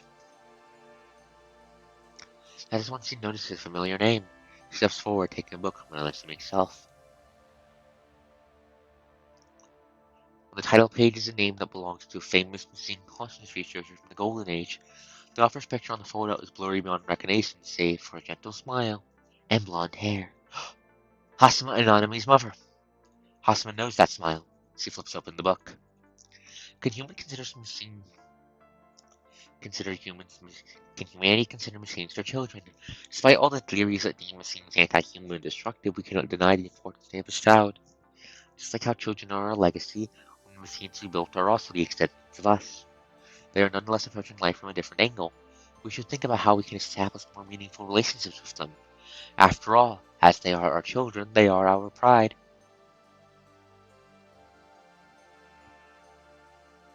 She's not a tool. She's my child and she's my pride.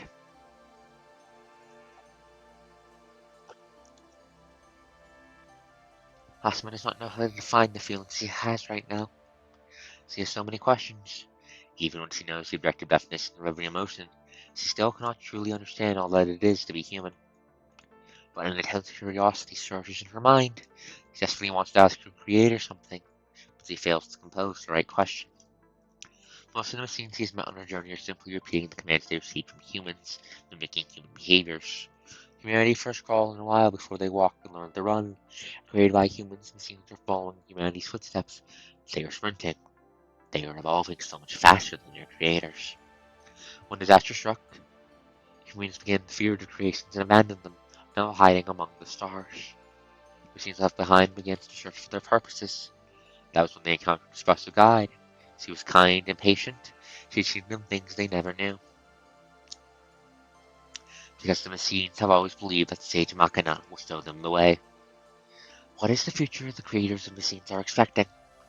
Hasma holds the book close, slowly shutting her eyes. She's never felt so unsure and lost. There's a reason! There is a reason I have said that none of these. There's a reason whenever PGR comes up in setting talks on Discord, I fucking and enemy pops up, I fucking hype her up. She is one of the most important characters in the fucking setting. Up there with Grey Raven proper in the Covenant, which kind of helps explain why she was one of the free freebie characters. Anyways, Chariot. Wait, I think I know who this is. Chariot. I think I know who that is. Her long journey continues as the seasons change.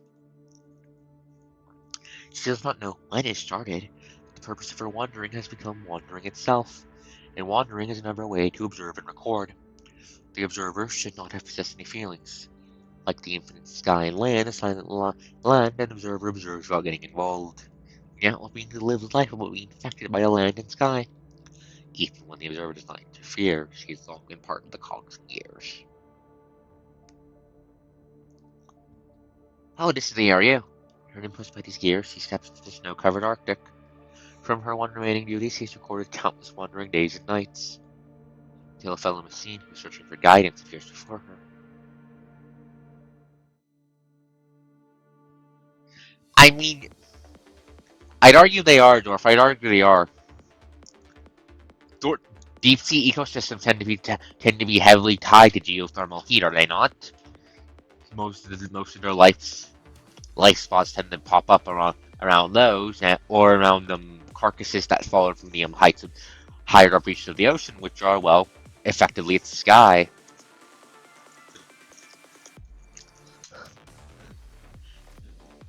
This theory identified after a comprehensive analysis of all clues. I mean, a girl like that can't be just some nobody in PGR in a setting like this. In a post-apocalyptic setting, always the random wanderer who shows up on their own and fucks off at random times is always going to be important.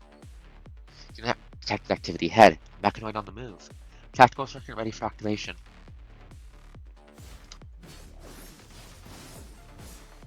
I still can't believe they gave her a fucking sword beam on her basic attacks. Looks so goddamn cool, but cool. But it does make sense. He's a uni frame, not a mainline frame. Sage was once here. According to calculation, finding Sage is the key to our plan. Sage must know why we are here and what we are here for. Arg. Oh. Why is the bear going woo? Construct. No, a mechanoid? A version I've never seen before. Are you here to receive the Sage's revelation? It's Serpent Stabby, it's a blade, shut up. About the Sage. Please provide all the materials you have. No. Information about Sage is only available to the Church of Machina members. Since you're keen in our pursuit of awakening, you can join the Church of Machina. Implicit materials about the Church of Machina. Those are rejected. Machina doesn't understand the Sage's will. And I don't think I have no obligation to give you further information. You would think fucking differently if you realized you were talking to your oh so precious Sage's big sister, dumbass. And he fucks off. Tactical circuit fully lock on. Analyze. Die! High performance tactical circuit activated. Tactical circuit fully operational. Lock on. Oh wait, there's no one left, goddammit.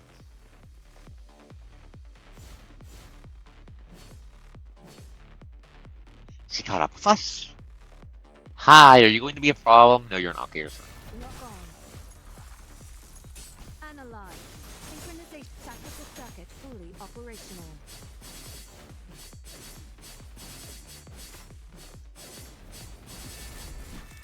Lock on. Analyze.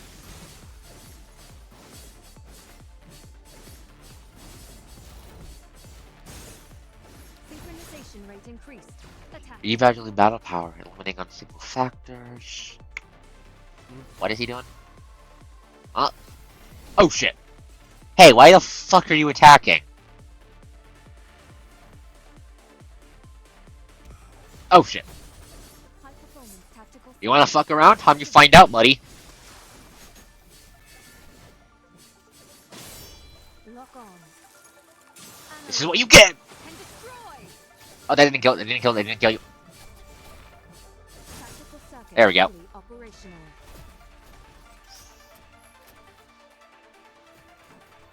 You aren't that tough.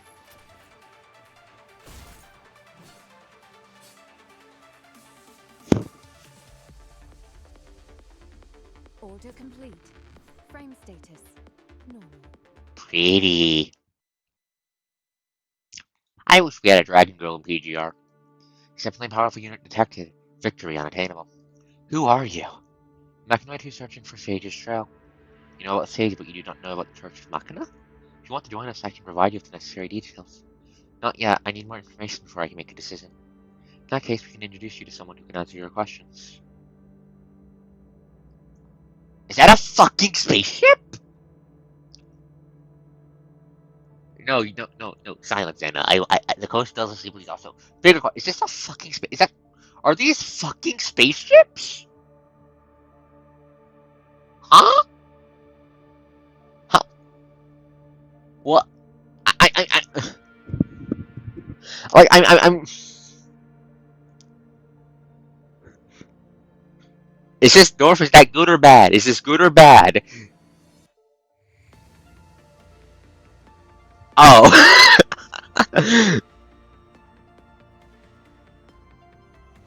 No, there's one here and there's another over here. There's another in the background. There's two. There's two on screen.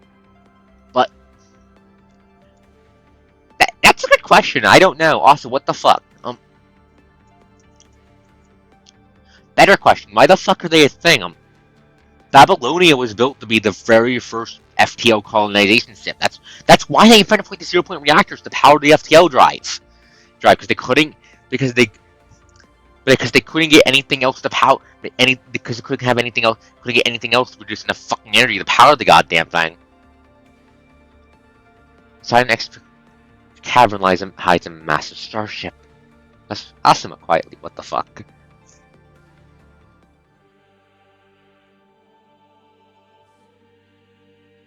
Holy music has started. All of my bones are immediately in attack mode. Because God knows the beast fires countering extendants would be panic. I have no idea who would win when everyone else loses. Yeah, that sounds about right. I mean,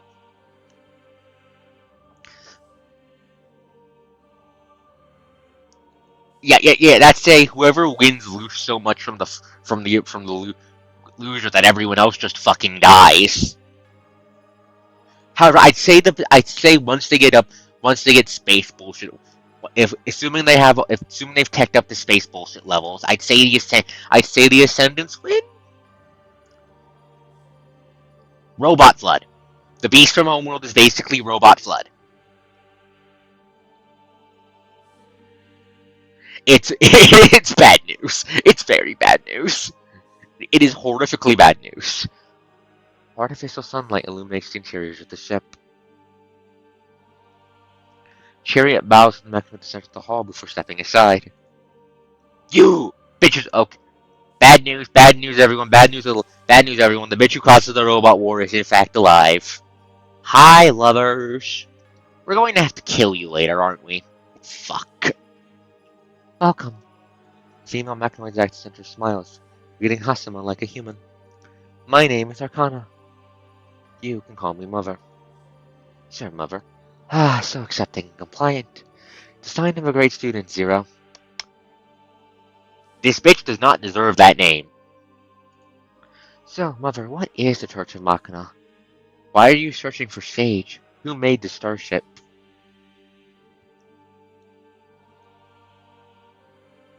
Like fucking oh god damn it, this was meant for God fucking damn it, this was meant to be part of Babylonia's fucking fleet.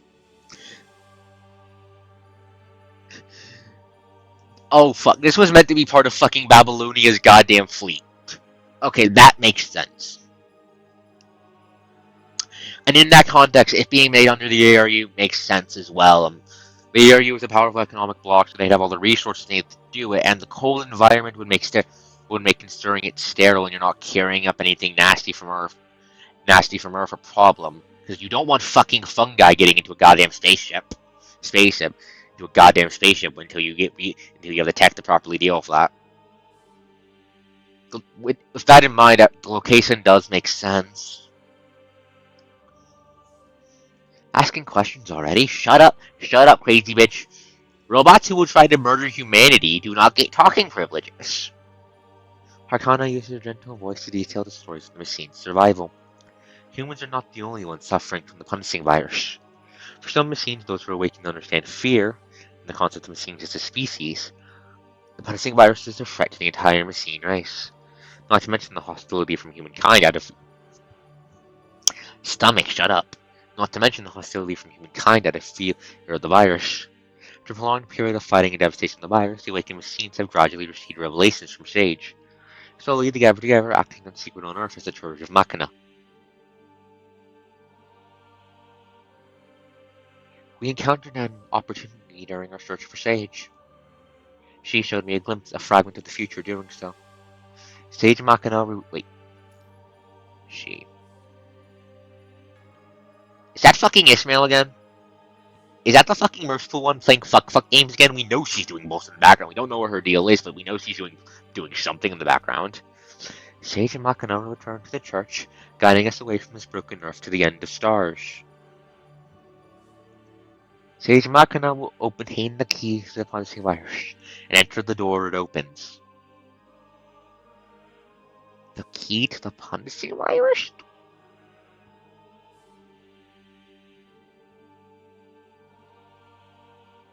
Wait. Okay,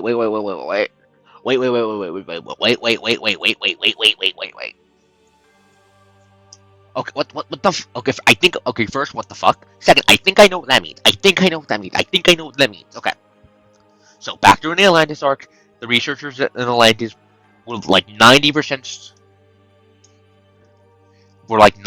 sure that the Pontic virus was the answer to the Fermi's paradox. Or at least something akin to it. They were pretty sure it was artificially made and that someone sent it to Earth to fuck them up with how it was designed to basically horrifically murder high-tech societies. We know that for a fact. We know it popped up in the 0-point reactor, for which, when I understand the 0-point of that technobabble involves some sort of spatial warping bullshit in order to tap into energy from the background of the universe.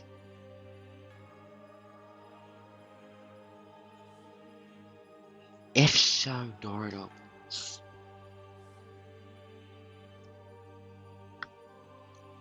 You know what that sounds like to me? You know what that sounds like to me with all that in mind? You know what that sounds like to me?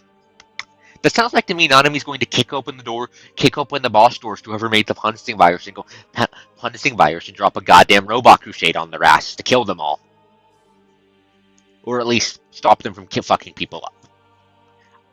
Nanami's an idealist. I'm not sure if she tried to kill them all, but still, that sounds like Nanami's going to be the one who discovers the final boss. Because I still have no goddamn idea who the final boss of PGR is going to be.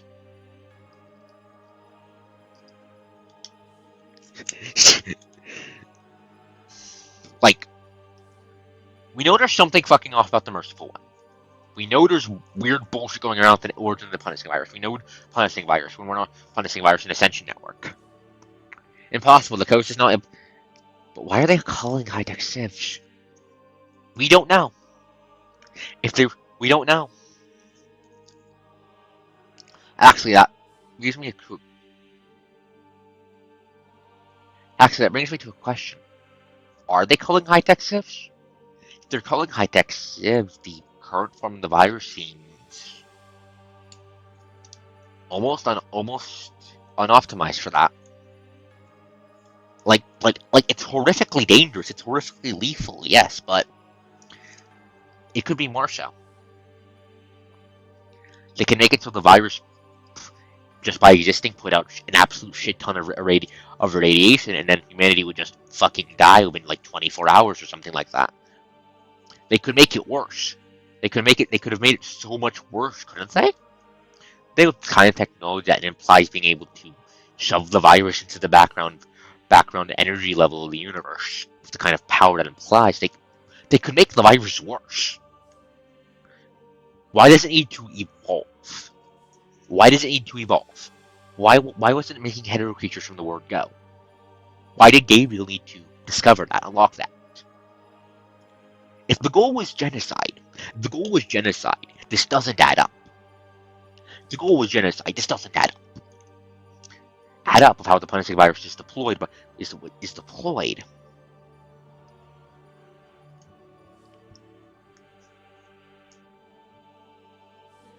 We don't have enough information. But this fucking tells me that Nanami is going to be the one who uncovers the final boss, and is going to be the one who points. They're stealing tech. If you're capable of opening into the fucking background energy of the universe and shoving something like the goddamn punishing virus inside of it, why would you need to steal other people's tech? Why would you need to do that? Like, humanity... The punishing virus is Clark tech. It is straight up fucking Clark tech. It is so advanced it might as well be practically magic. Magic. They wouldn't need to use the steel tech. No, we just don't have enough information. But what this tells me is that Nami's going to be the one who figures that out. We're not sure. Again, I'm not entirely sure if they're killing or not. All I'm saying is if they are killing, then something's off because the virus could be a lot worse. The starship you are seeing is the base we built for this very planet. Okay, so so the robots fucking made this. Okay, so the robots fucking made this. Okay, so this wasn't made for Babylonia. We're currently searching for the design blueprint of Babylonia. Once we obtain it, we'll be able to build something similar. How are you going to obtain information on Babylonia? We will seize it, of course, and the resources required to construct it. Are you going to seize them as well? Don't worry, we have more than enough time. Our technology for surveying, mining, and recycling is far more advanced and accurate. So what will you say? What do you say? Would you like to join the Church of Machina? I require time to run a simulation. Like,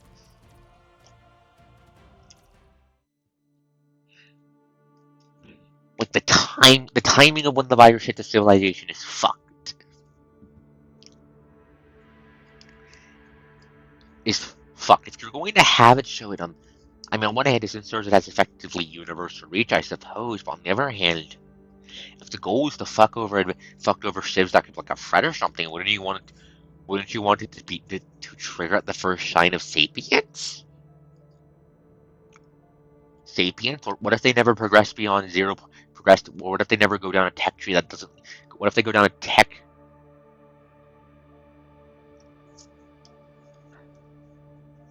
I don't think they're stealing tech. Stealing tech does not fuck. No, I don't think they're stealing tech. To be blunt, with the capabilities shown by the virus and what it implies of the creators, they would have no reason to. It is not like that. Also, please never bring Harry Potter up up ever again. You know my opinions on it. Please do not bring it up again.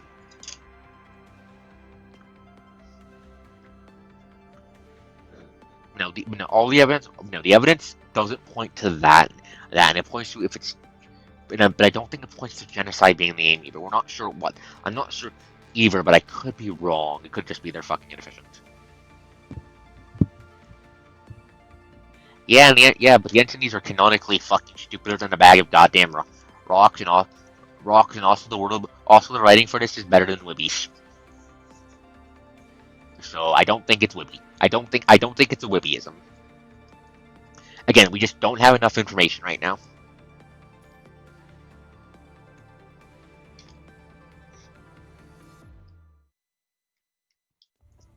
Walking while a quarter, Hakama contemplates what Mother said. These awakened machines have been more or less enlightened by the sage. As how she was first guided by Nanami, she is now guiding other mechanoids. Afterwards, the awakened machines received a message from an unknown entity, fucking Ishmael. Fucking pink-haired bitch. What are you doing? What is your plan? What are your machinations? And they proceeded to build this massive starship. They must be very certain that the message they heard is true. Why was that? Was it because of what the message said? Or the identity of the entity who sent it? One thing Asuma is sure. Sage Machina will return to church to the end of stars. How about Nanami calls you Hakama from now on? Because Nanami wants to make lots and lots of friends. Is it really what Nanami wants? To set out on a lonely journey with the awakening scenes? Silence, she closes her eyes. Asuma has brushed past Nanami several times on her journey. Asuma could never bring herself to greet Nanami when she found her smiling, surrounded by friends. You're the best! Don't forget about Nanami. Nanami won't forget about any of you. Joy's figure left for friends, the forgotten shadow in the corner could only watch. I'll see you next time.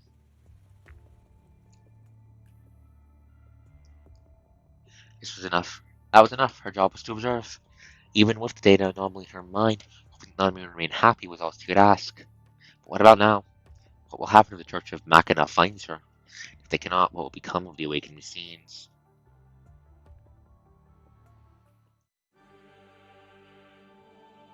Hasama, it is time you give us an answer. No, there's much I still don't understand. What exactly is the Church of Machina? Mother has answered you already. She told me how it's a form, but she never explained why it is a church. Fool. You would fucking, you would, You're a robot. You can't piss yourself, but you would fucking crash if you realized you were talking to the sage's older sister, you fucking dumbass. Faith begets strength. We formed a church because we wanted to give the power to faith, obviously. Scenes don't need faith. What? You're such a basic mechanoid that you do not even comprehend faith? Please provide more information. I think Austin was playing dumb here, but there are more than enough examples of religious sacrifice and miracles in history. But those belong to humans. We have long surpassed humanity. We can recreate what they achieved. Monkey Mechanoid Preferred does not understand how humankind defined faith, but is obsessed with this special phenomenon caused by it. Created from an assembly of calculations and algorithms, or machines doomed by these rudimentary data. You can continue to question our faith in Sage Machina. Making your chariot prepares to fight. Stop, chariot. You will not perform such barbaric acts on our future family.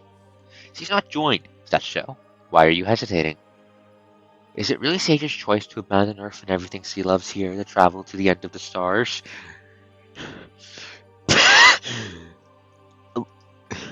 I don't know, but we can ask her on the day we find her. She doesn't agree to this. Will you let her go? That is the ending she chooses. Why will her disciples defy her? This is why the mechanoids formed a church. We're doing this all for the day the sage returns voluntarily. Even when some children are parent, I'm sure we can't make her say if she doesn't want to, given what Sage is capable of. So, can you decide now? Even if Hassan rejected her mother's invitation, she would only continue her wandering journey. As an observer, she must continue observing this peculiar group. More importantly, Mother has agreed not to harm Nanami. Because of these two duties she has yet to forget, Hakama nods at Arcana. Is that a yes? I'm pleased to see that. Let's go. Allow me to give you a tour of our starship and introduce our members to you. Mother. Yes? Arcana turns around, her face clicking Hakamas.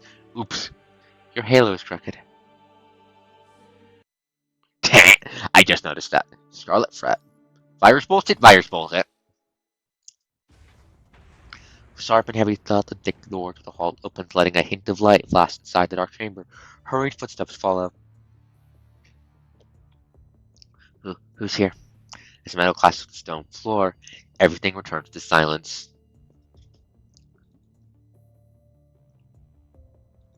Wiped out? I heard we couldn't even fish out their minds. That team gear. Not even the corrupted could escape from that flood of punishing virus. Looks like they got hit by the red tide then. Standing next to Hakama is a beast mechanoid with the head of a hound and a humanoid body.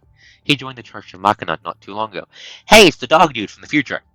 Despite being a new member, Spooner seems to prefer hanging with Hakama, the lone wolf. According to him, you're not as mad as the rest of them. I've had my share of madmen. He's a smart one too, good boy. He bends down, reaching out and touching crimson crystals shooting up from underground. Looks like a plant. How's Lover doing, Spooner? How would I know? Mana Makana is fixing her right now. Did you check up on her before you left?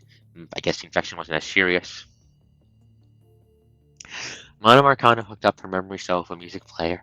You can't imagine how funny it was with Zero screaming inside a CD player. Okay, no, that is fucking hilarious. Yakuza Anubis. I see it. Save that video inside his central memory bag. I hope she reconsiders next time he's going to spill out nonsense. I don't think that'll frighten her.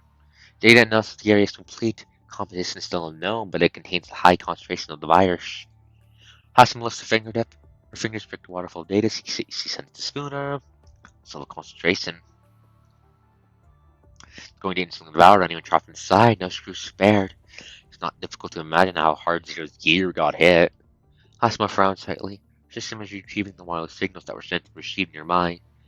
What this flood can do to humans and constructs is catastrophic. We should also stay away from it. Hassan watched the scarlet stream flooding past the plateau they are standing on. Red Tide. Fitting name. Hassan turns around and looks Spooner in the eye. Humans have named it Red Tide. Bonk. Bonk. I diagnose you. I diagnose you with a need of bonk. Objective updated. We are to investigate the red tide appearing around the Church of Machina, recording and analyzing its data and determining its cause and threat level. You take west, I'll take east. Let's get going. Alright, be careful.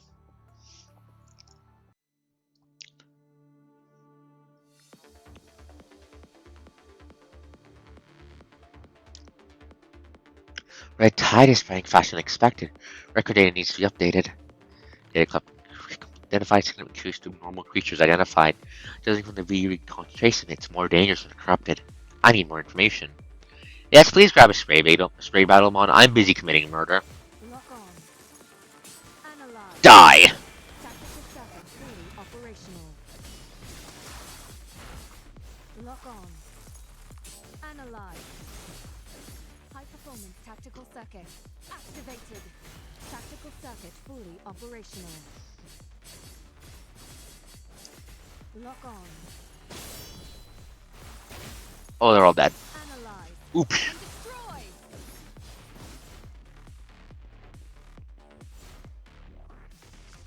Synchronization rate increased.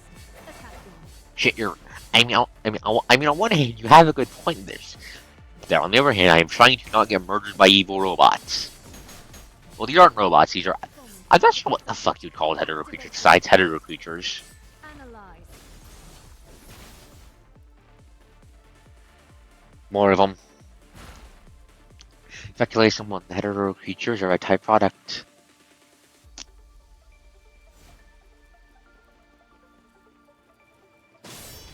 Lock on. Analyze. Die! And destroy. I hate how this shit looks like blood.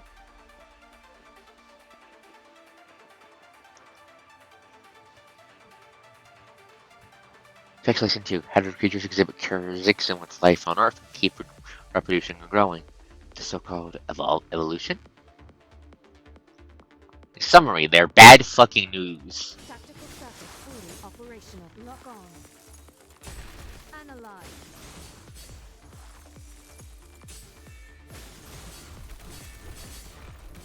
Tactical circuit fully. High performance tactical circuit activated.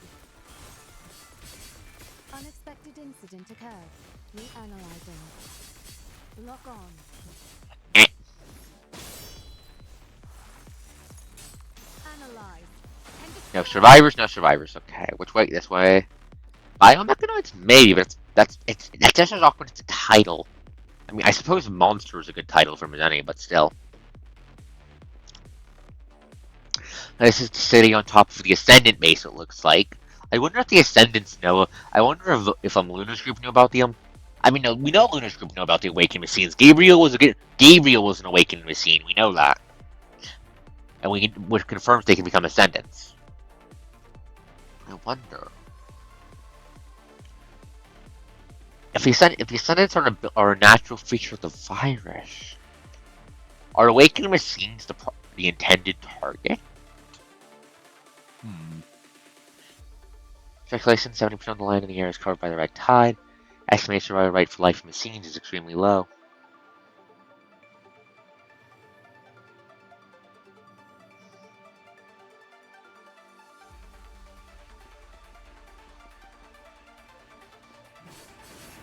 Lock on. Shit, flashbanged. Analyze.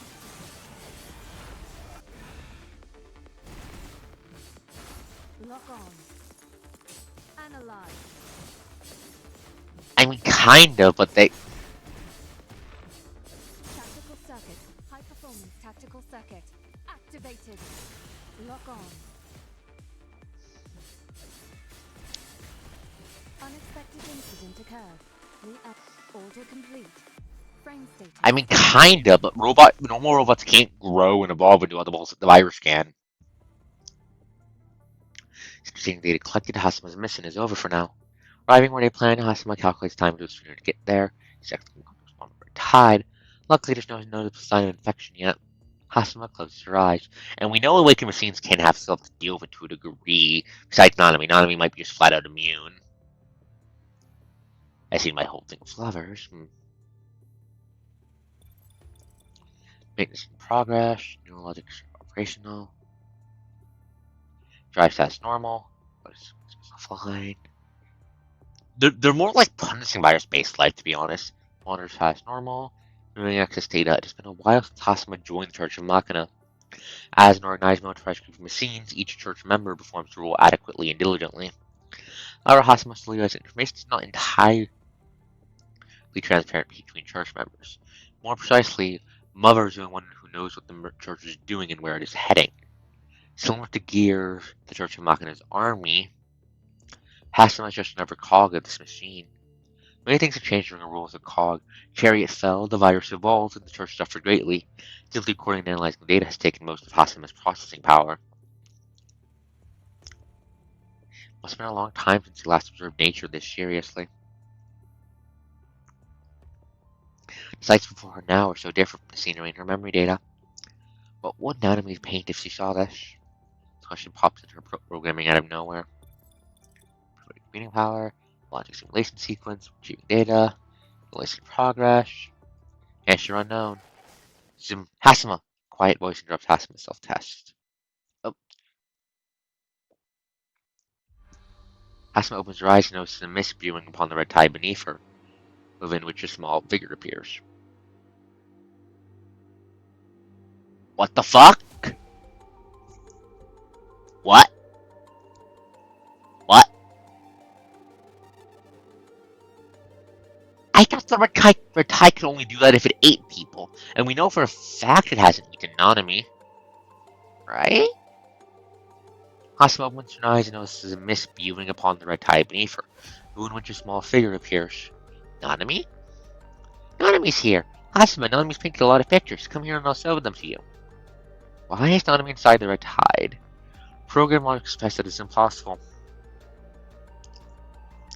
Hassama last confirmed Nanami's location 119 hours, 26 minutes, and 32 seconds ago. Nanami does not have any reason or enough time to arrive here. Not to mention that Nanami before her is still quoted for her original frame. Nanami Chuck was playing in her tide as if playing in a swimming pool.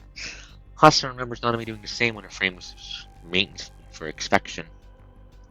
Who is that conceiving Nanami? What should Hassama do? Do you want to know that I've seen Hassama? Do you remember me? Of course I do. Hassama is Nanami's first run, and Naz means Hassama was first. Nanami's seen so many interesting things for Journey. I want him to tell you all about it, Hassama. The girl reached out. Hassama as if asking for a hug. Come on, Hassama, my dear friend, jump down. Let me tell you everything you want to know.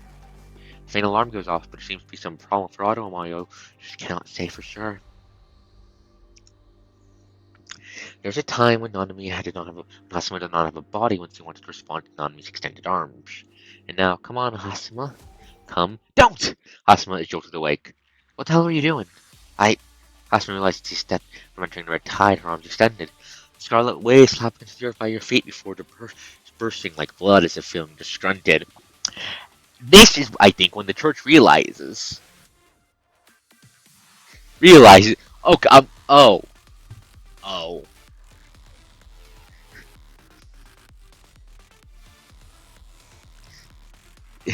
Hi, Dorf. Did you just see the horrible memory ghost? The virus.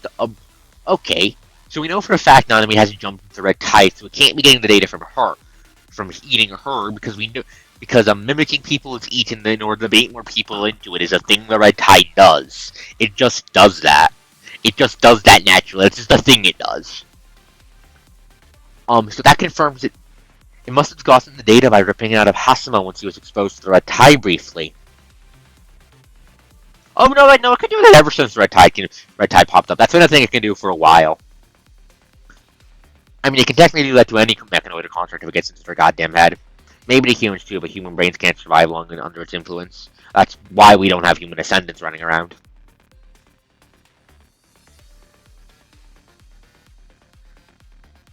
My current theory on how that's working is it got the memory data from Hassama. That's my current theory. It is very fucked up though. There's nothing above the red tide. Everything Hassama saw appeared to be an error on her visual module. There may be a bug in my programs. I require immediate inspection. Hassama retracts her hands. That's wild. The red tide has some fake hard even you were distracted during mission? Perhaps you're right. What happened? Hassama looked down at her hands that almost touched the tide. I just realized something suddenly. Despite having performed the duty as an observer perfectly, something has gone wrong with Hakala. She can only observe, record, and analyze as she did calculate Nanami's behaviors and motivations. Hasan knows where Nanami is and what she's doing, but the reason Nanami does them are incomprehensible. The sky is no longer blue and the flowers no longer bloom. Land is overwhelmed with the stench of death and blood. Would the girl still be happy? Would she be sad, or maybe even angry? Has something gone wrong with Hakima's programs? Or her program's insufficient to support her duty? Hasuma wants, for the first time in her life, Hasuma wants to do something. She wants to know why she feels she is off course. I mean, the virus is basically is to collude terminology from the Dwarfs works, a picture-perfect monster. Of course the Sibs are casualties against it. She wants to know where this strange sensation is coming from. She wants to know what went wrong. Discovering, investigating, analyzing, and solving problems. That is how Hasuma keeps her programs running. Is this the effect of the red tide? For the first time, Hasuma cannot decipher where the problem comes from. Bring the data back and ask Arcana to analyze it. Red tide is not as simple as we thought. I do not grasp how the fuck that damn thing, how the whole fucking monster hero triangle in the Dwarfs thing work. That's fucking deep lore. He hasn't explained yet. But I know. But basically, in the Dwarfs terminology, a monster with a capital M refers to basically generally a faction considering the scale of the works that the Dwarf writes on, but at smaller scales an individual can also count. Basically, it is something that objectively normal-ass people cannot beat. No ifs, no buts. They cannot defeat it. The more it terrorizes, the more its power grows. The more power grows, the more it is able to terrorize in pursuit of its goal, of whatever its goal is. Feedback loop, basically, very fucked up feedback loop. Hard countered by hero units kicking them in the goddamn ass, and fucking their bullshit up, but you need fucking hero units for that. Again, I'm not the expert. It's more complicated and nuanced than that. I literally do not have the full picture. That's the full picture. That's fucking deep. That's fucking deep. Lord the Dwarf hasn't revealed to us yet in this quest. Yeah. That's the size of the triangle. Monster's objective in the Dwarf's works. But that's off topic. Poke the Dwarf for more data.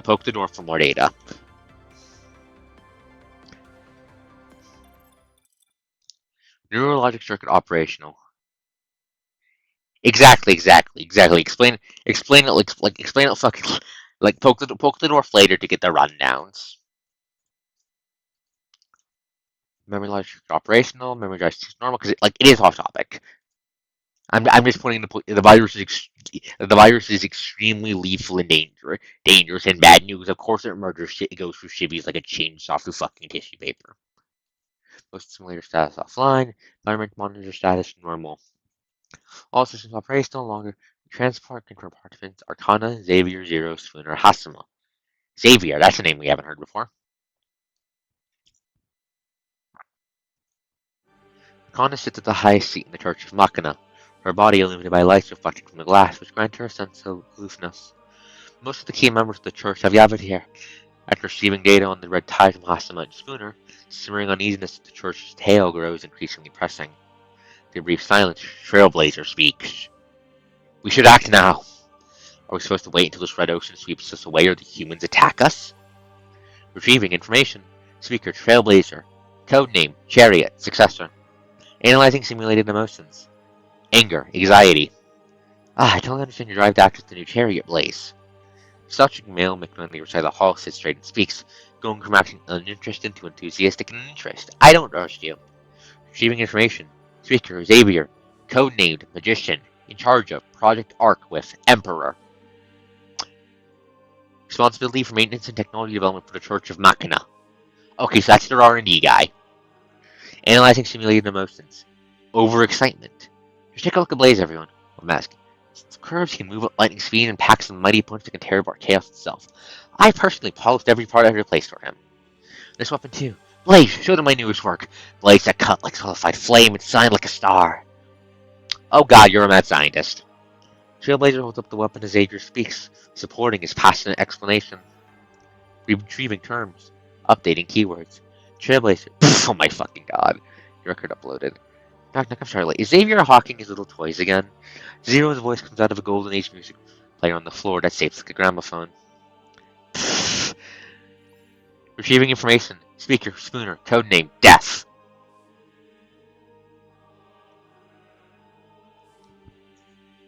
I mean, if it wasn't aimed at civilization, why the fuck does it kill organic life when it infects them? Speaker, Spooner, codename, Death.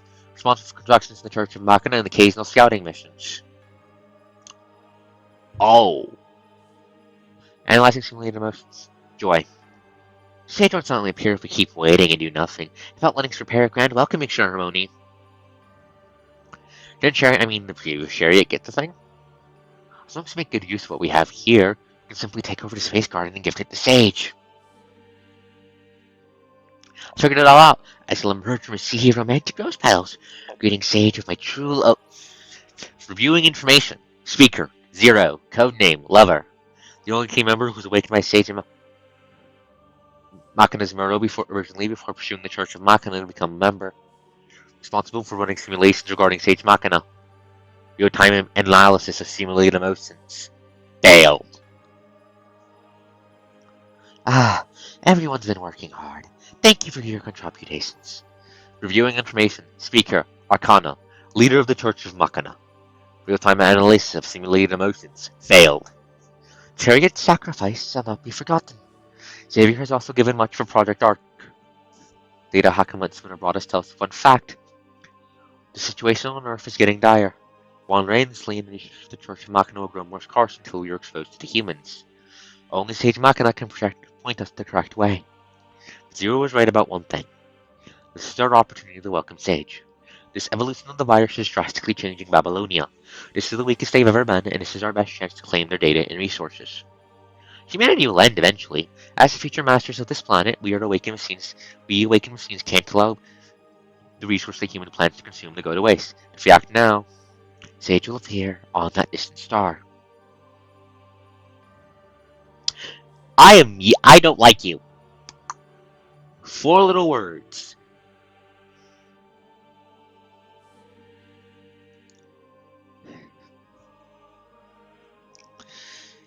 Yes, yes, yes, but on the other hand, it's been explicitly called out by Vonia, by an agent, Xana, that the only reason there's not human descendants running around is has to do with the toughness of organic life, from it being fragile.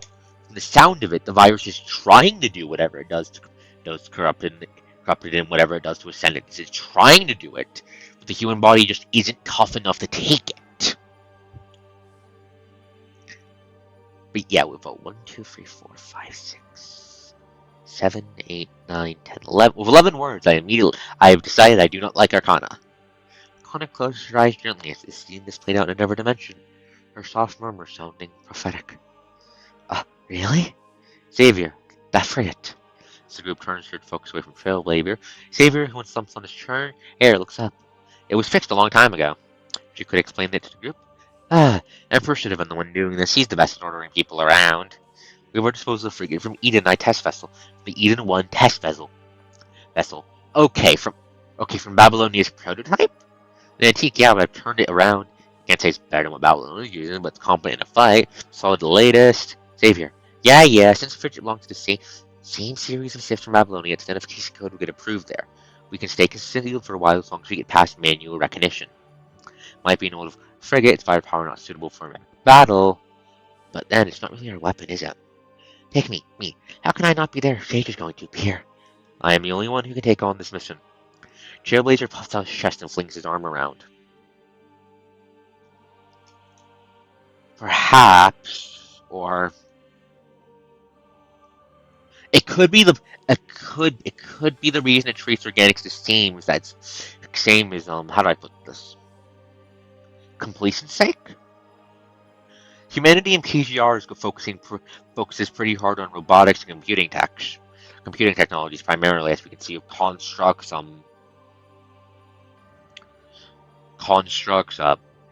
Gestalt, Anatomy. It very well may be the plastic virus treats organics the same way, so if it were to encounter civilization that happens to be more heavily based on genetic engineering, gene modifications, that sort of thing, that it would still be able to affect them and not just fizzle out without seeing to latch onto. Trailblazer puffs out his chest and flings his arms around. We just have to shoot them down before those humans can do anything to us. Xavier shrugs, indicating that Trailblazer is right. What, you're punishing me because of the damn red water out there? Trailblazer's good for an optical camouflage shield. As long as we get within range of Babylonia, we can send him in to infiltrate their complex. Babylonia must have a firewall, right? So obviously I'm prepared for that as well. You don't have to believe in fairies, but you have to believe in Xavier. Secondwood proudly lifts his shin. I've made a simulation program to trick the Babylonian firewall. That guess of theirs doesn't last very long, but infiltrating Babylonia takes for a simple, precise strike. This is delicate work. Corner of Spooner's mouth twists slightly. Trailblazer here doesn't seem like someone who does delicate work. Hasima? Not expecting to be named, Hasima, who's been silent this whole time, still responds immediately. Here, what do you think? With Trailblazer's curve, lightning speed and mighty punch, I'm not saying the whole thing. My analysis suggests that he is indeed a Church with powerful member. I agree that is the most reasonable argument, given the fact that. Why do you ask me? I want to go and saw me in a toolbox and bring me along. What's his age? Sierra's voice is somehow abruptly cut off before she can finish. The fleeting gramophone finally goes quiet. Archon is still looking at Hakama with a gentle smile. Analyzing logic data. Logic analysis complete. I think this is attacked by my processing versus the best move the Church of Machina can take. Ah, is that so? Arcana turns to the others inside the hall. Then Hermit will be in charge of the infiltration. Like the others, Hasima has a code name herself. This, however, is the first time he hears Mother calling her Hermit. Symbol of wisdom and solitude, she pursues the truth in the dark. Hermit will certainly complete this mission exceptionally. Hakama. Understood, Mother. I have no objections. Mother stands up, fully bathing herself in the light. She moves her arm gently as if she is trying to hug all her children in the Church of Machina. Children, I heard it. Moon is crying, star is singing, the sun is hurrying towards us.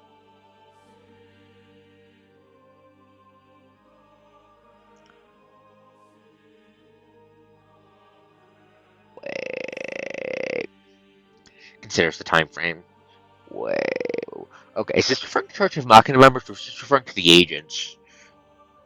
If it's referring to the agents, the moon is so fucking obviously Luna, it hurts. Star is singing and sun is hurrying towards us. Singing.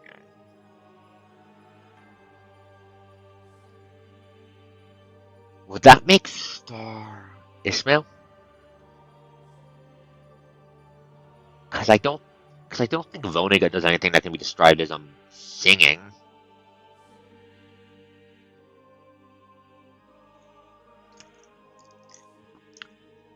Uh, uh, sis, again, it could very well be the fact organic technology is still technology. It could be it simply treats organics the same as it treats non-organic synthetics for the pure fact it's trying to hit multiple tech trees at the same time. Anyways, Moon, Star, Sun. Okay, assuming these are the agents, Moon is Luna, so fucking obviously. Says she's crying, because that refers to Lucia, her being captured by probably Kuruno. Star singing. Is that Phonegut? Or shit?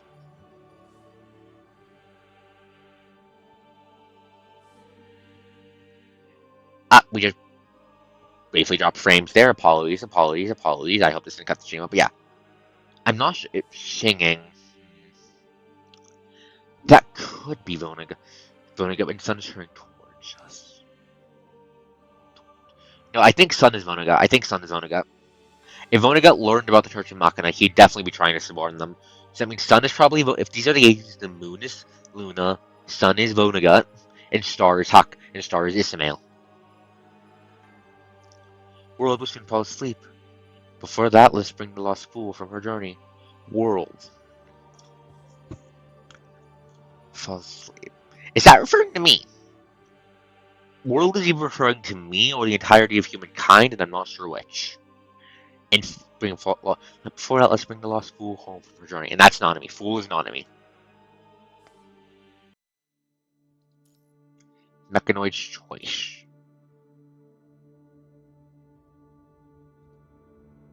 Oh god fucking damn it. I can't give me I cannot control the lag. Give me a second. Oh, for fuck's sake. Yeah, I know there's lag. I can't control the lag. Chat. Chat. If I could, I fucking would. I don't know why this happens. I don't happens. Give me a minute. I'm pulling something up on.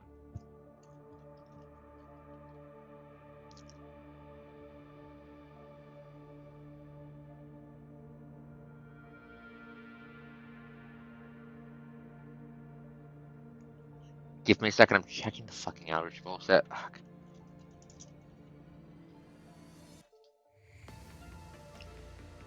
Ah.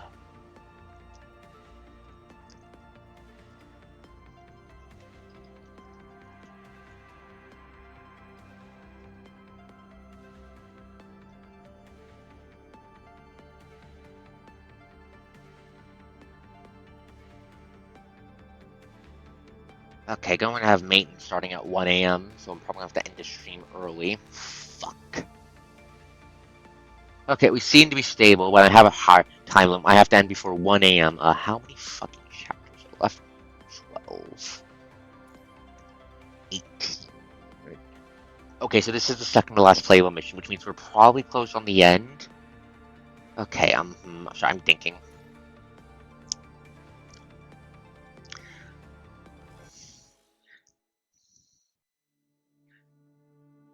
We're gonna try and continue this, see if I can finish things up before my internet goes out from the maintenance. Okay.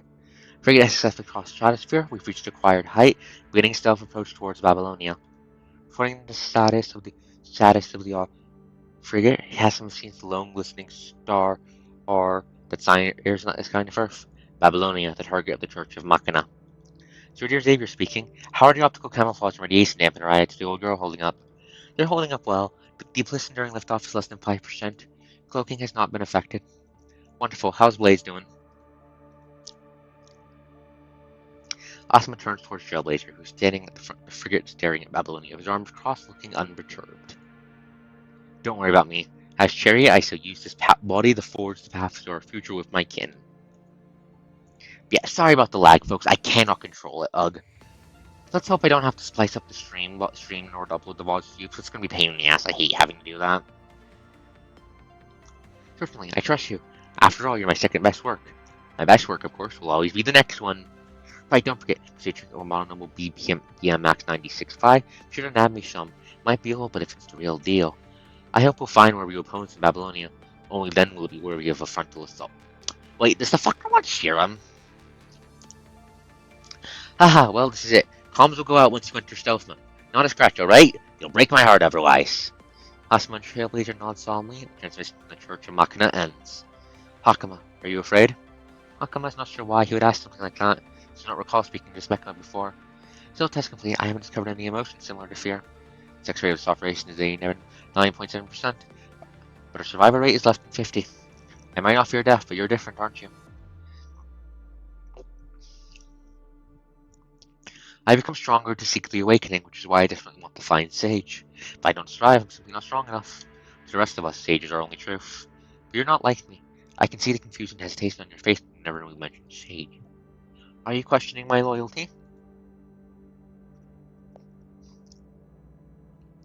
It is understandable that he would question her. Despite agreeing with the accuracy of the Church of Machina's prediction of the future, Hakama has already certainly started to feel uncertain about the future depicted. To my scenes, this uncertainty is a triggers to betrayal. Chariot only forges past before his coin. He will never question them. Trailblazer says resolutely. I don't know if you had any kind of history with Sage or if you have doubts about her, but I believe that your doubts will vanish the moment you see her with your own eyes. Like casting a stone in the water, Trailblazer's words create ripples in her heart. Hakama can no longer break Nanami's accents like she once did, and now Nanami is a stranger instead of someone familiar. Nanami's accents, planes, and regions. Hakama will save all questions and uncertainty for the moment they meet again. Sometimes fear doesn't stem from loss but regrets. That's something I heard from Xavier. He said it 2,184 hours ago, but he's committed 24 seconds ago. After his refusal to sell 12 combined, he canceled the Halo and Lover's Back was rejected. Sure, it would have increased Master His battle prowess significantly, but I'm certain she had her ineffable reasons. After all, she is the leader of the church, second only to the sage. Hi, dwarf. What's funny this time? 12 heat cannons. Yeah, it is fucking funny. It is very funny. Funny. I like Xavier. He's a funny guy. I hope we don't have to kill him. You're right. Also, those who survived the war were those who were feared. You can take my fear as well. Chariot has no use for it. Thank you. Frigate sails on. They soon enter proximity of Babylonia when they can begin their infiltration. Let's proceed as planned. I'll keep you guarded. For the moment we consider the infiltration has failed, I'll lock the cloak to frigate and launch an attack on Babylonia. Husband nods, closes her eyes, rerouting even the computing power for a visual module to hack the Babylonian network. No transmission request, register warning. Next decline, terminate transmission. Defense is solid. Try to infiltrate them with only our logic programs. It'll take more than 249 and 153,249 hours to use computing power on every Church of Machina member. Hacking assault, Babylon's administration is basically impossible unless it's done by a similarly powerful super AI. This door I cannot be locked. Without a key. As is it from Babylonia, this frigate naturally comes with a corresponding program key. Transmitting identification code. Extracting identification code. Identification code. Identified. System currently clearance level high. The message program may be. Machine logic is ultimately this simple. Even as your enemy, Hakama will be accepted as long as he fits the requirement. On the contrary, those with good intentions can still be rejected mercilessly. But if I am alive, something perhaps only she can answer. One who's given her everything is the one who she calls Nanami. She needs to find Nanami. But she's not sure what to do once she finds her. Maybe she just wants to play the game of questions with Nanami once again like they once did, asking and answering each other until the end of time. But now she must complete her mission for the church, protect her kin, and to reunite with Nanami one day. Even if she has to hurt the humans she once had to protect. Login successful, beginning transmission. Hakima's consciousness slowly becomes digital data, entering assault. Beginning infiltration. As an objective, locate the key data below designs and search for future from the scenes. Okay. This is probably going to be a stealth mission.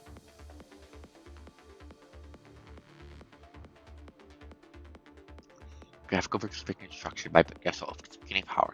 Is it the internal structure of Babylonia? No one cares about Babylon's internal structure in the AIM management database, but why do I see this? No, it's not time to think about it. Directly decipher, sector of core materials located. 14,950 fake nodes eliminated.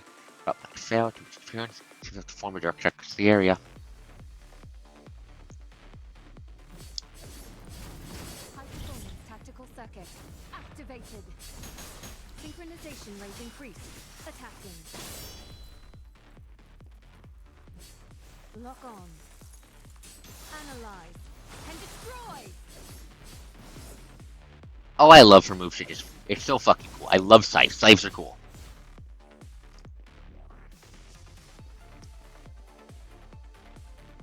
That bridge is not a connection key. I have to go through there. There's the target area.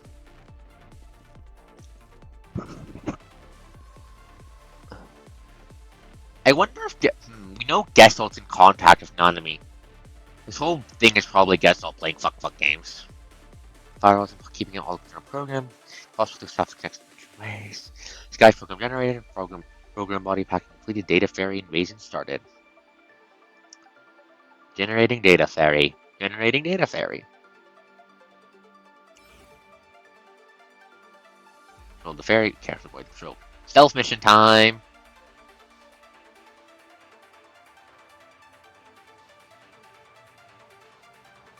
Okay, looks like a bit of a time. Oh, I see dudes.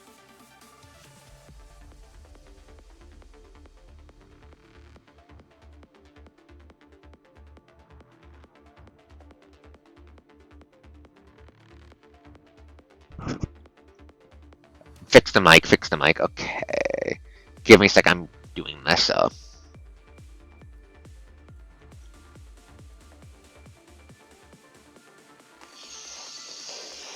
Okay.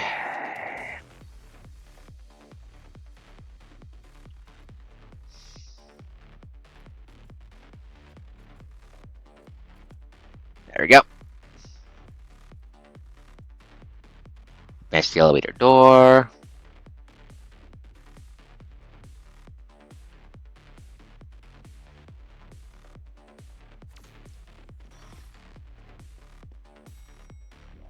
Of course it has a cute little thing. But in case unexpected, my invasion has been discovered. This is the last battle. And it don't look that difficult. Lock on. Yep.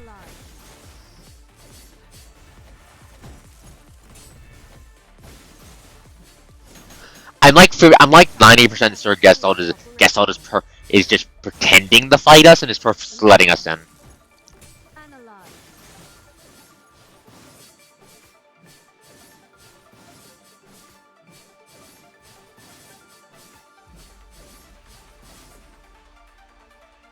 There we go.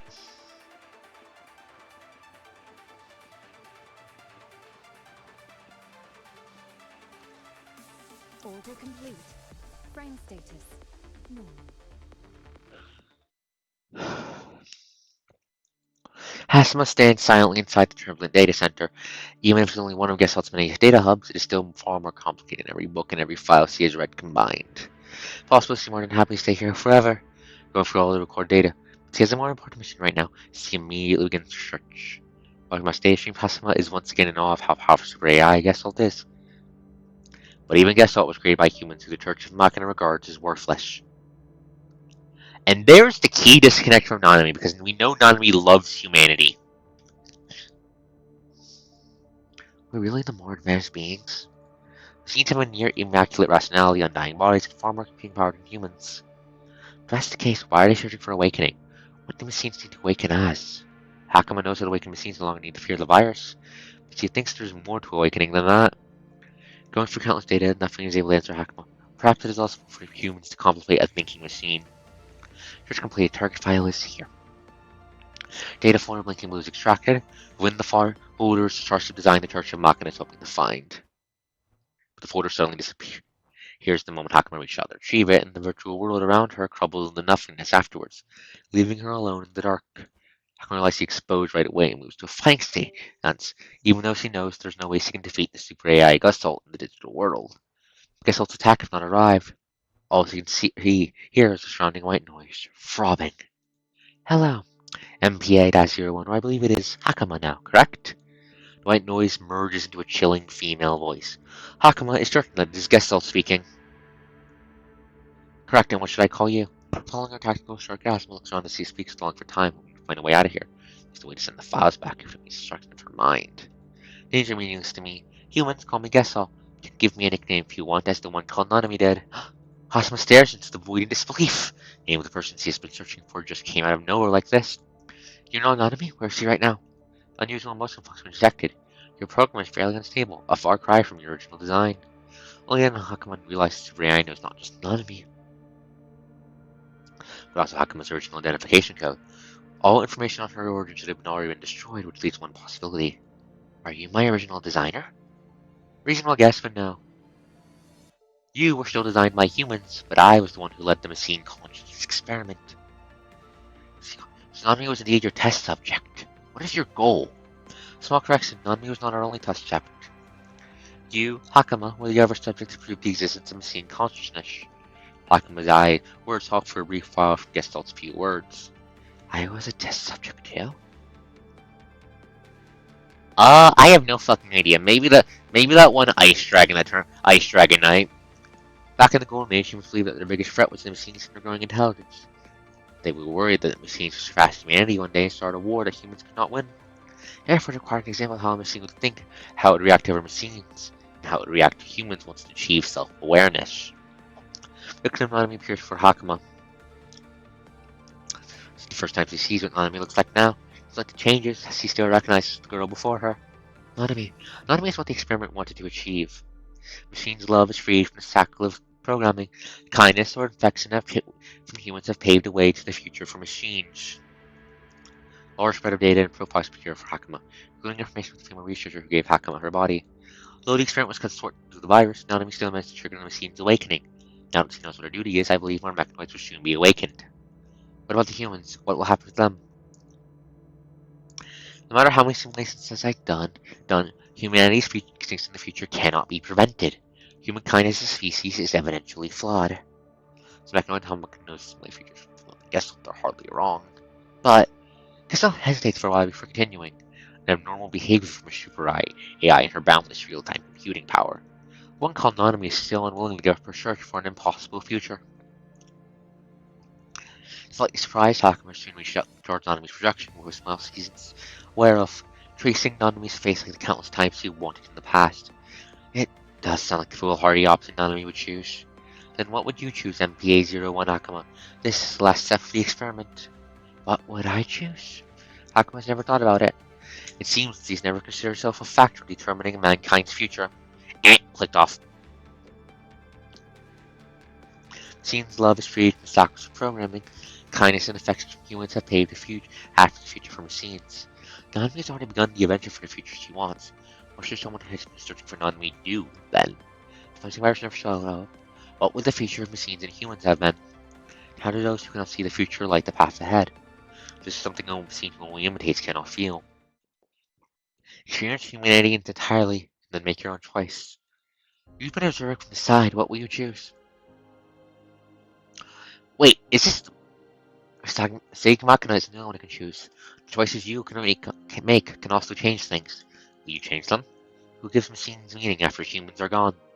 Humans or machines, their formation began with nothing. Machines have been following in mankind's footsteps. Whether it is Project Ark or other decisions, I don't understand. The choices humans make shape their experiences. Their past experiences are what makes humans unique. Machines be affected by different experiences? These are not questions by Hakama, but old data stored in her memory drive from long ago. Somehow they are surfacing on her front of her mind right now. Let me think, how should I explain it to you? Human voice is so gentle that Hakama finds it familiar. This is how parents sound when a child is still learning to speak. Gently and lovingly, they introduce their child to the world. The child would then reach out from the swaying cradle, trying to grab the crib mobile above. The toys dance in the air like butterflies that are trying to break free, flying to somewhere higher and higher away. For example, when you see butterflies, the first thing that comes to your mind when you just make your classification. You'd recognize them as living things, as lives. They're beautiful, you and your fellow machines, much like the millions of other lives on this planet, are also extraordinary and beautiful. I can summarize how humans define beauty. I cannot identify what it is. One day you'll be able to do it. I am special and I'm also ordinary. Machines and humans are both alive. They are both beautiful in their own way. Humans love us and machines have learned to love humans and each other. The gray-haired girl appears in Hakuma's memories time and time again. Hakuma knows not if the girl was the answer, but he's never wanted to see because she does now, sharing everything she's understood.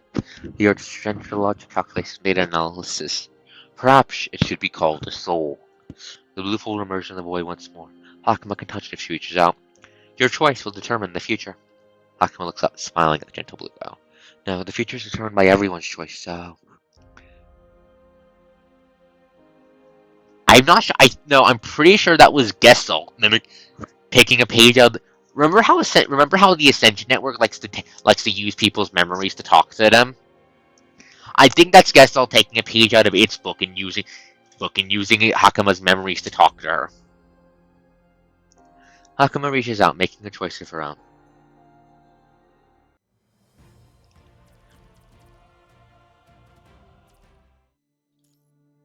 Towards the light. Frame. Nanami Starfarer. In one of her codings. This is the coding, actually. This is the actual design, unfortunately.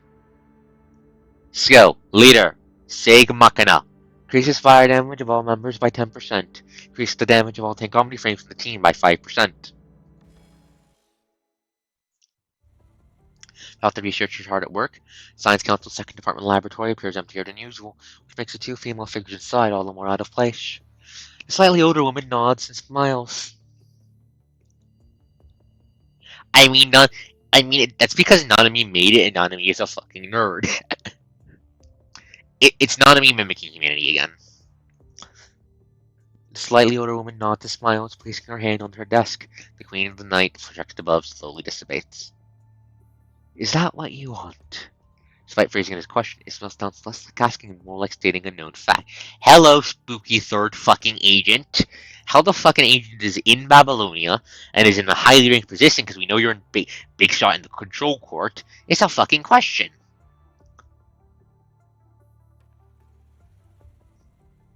Yes, that is the promise Nanami made.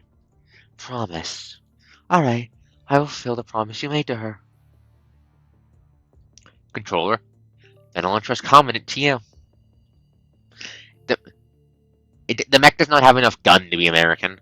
Nanami stops smiling, places her hand before her chest, having made up her mind. Nanami has something very important to do. Trailblazer still stands at the front of the frigate, his expression hidden as he stares at Babylonia, which seems to be an arm's length away. Oh, is this the official Trailblazer boss fight? Hell yeah! It has been 300 seconds since Hakama invaded Babylonia. Let's decide where she is safely placed. Her conscience is still deeply engaged in the infiltration.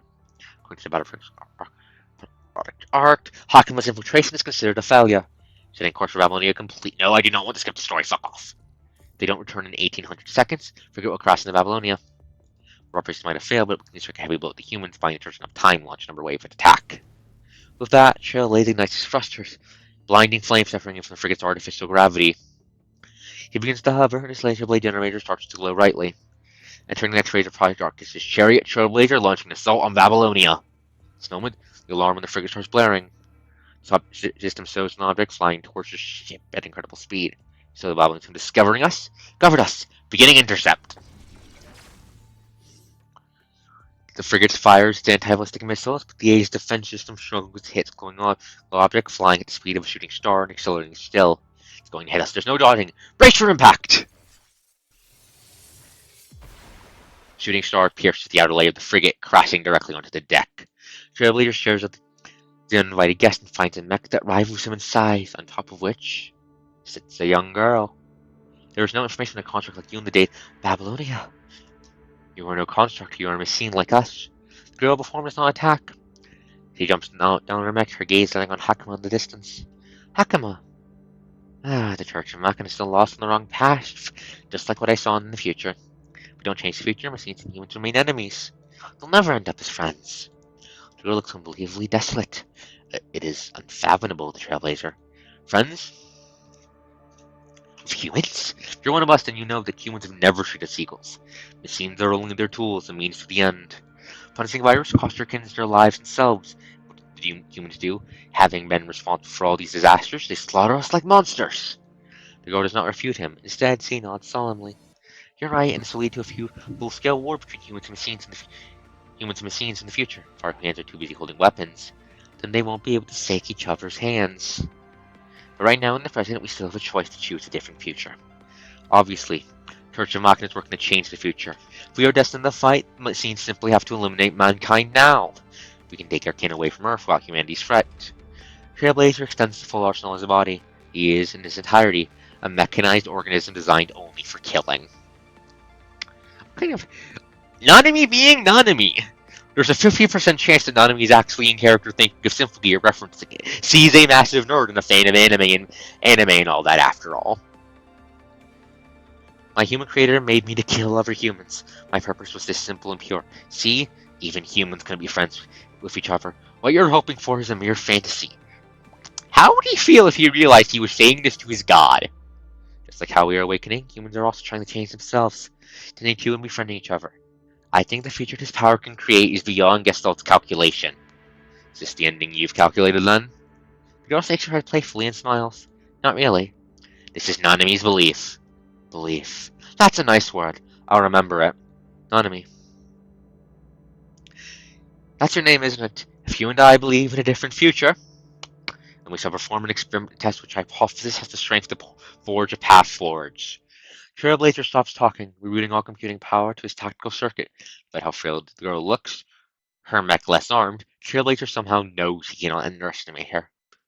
Stand before the first of your kind. Stand before her in all her glory, before the one you call a god. She chooses God. Let's see if you've surpassed her just yet. I expect the answer is no. I will do my best to defeat you. Nanami will do her best to stop you. Their light weaving together, the thrust of the two giant machines ignite at the same time. Yet, I mean, Hakama's right there. Hakama's right there. Hakama's right there. Anyways, let's do this, fuckboy. I kicked your ass in the PPC before, and I'll kick your ass now.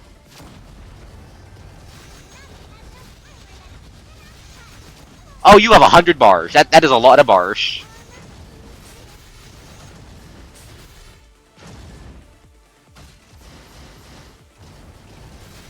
Dodge.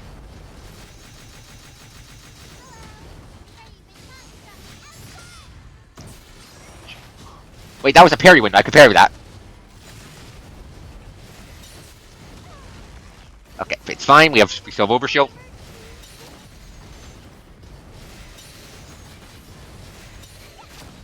Pile driver.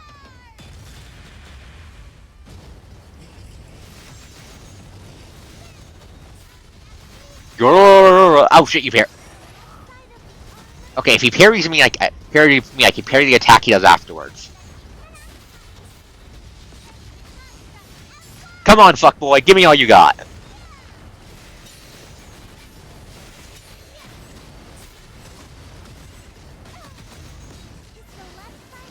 Overshield's almost gone. But I'm not giving up. Hio driver again, 71. Down to 68.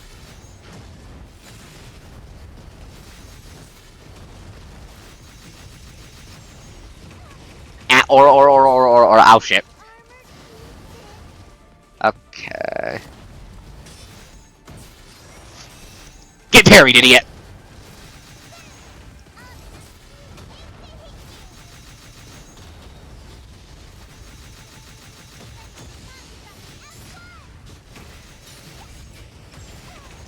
Oh shit, or.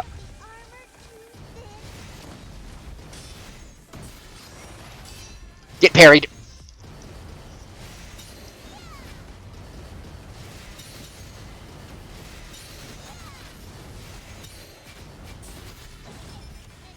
Half health. Almost half health, we're almost there. Looks like every time we parry him, we get overshield back.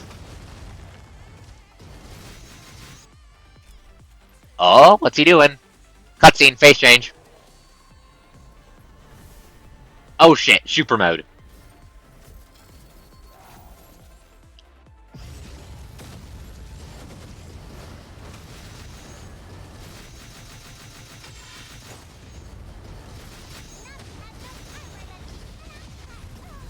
Shit, laser beam.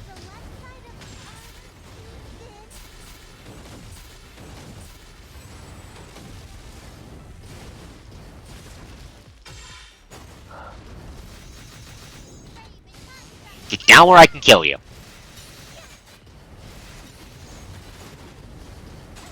Shit. Move. Hio driver to the skull.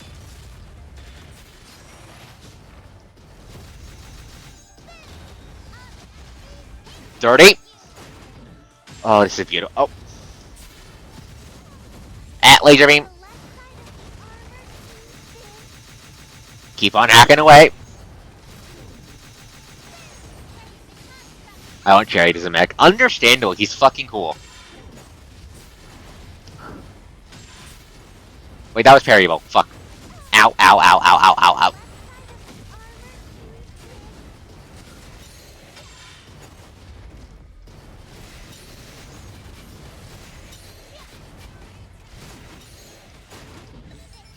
Ultimate. Come on, 21. Last quarter. 19.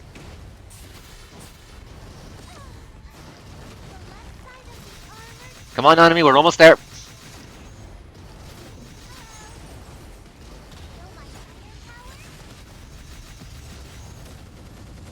Out, laser. Dodge out the iframes from this. Come on. Almost there. This is so fucking cool, come on.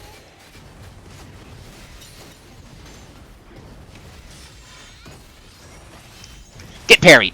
Oh shit, second follow-up.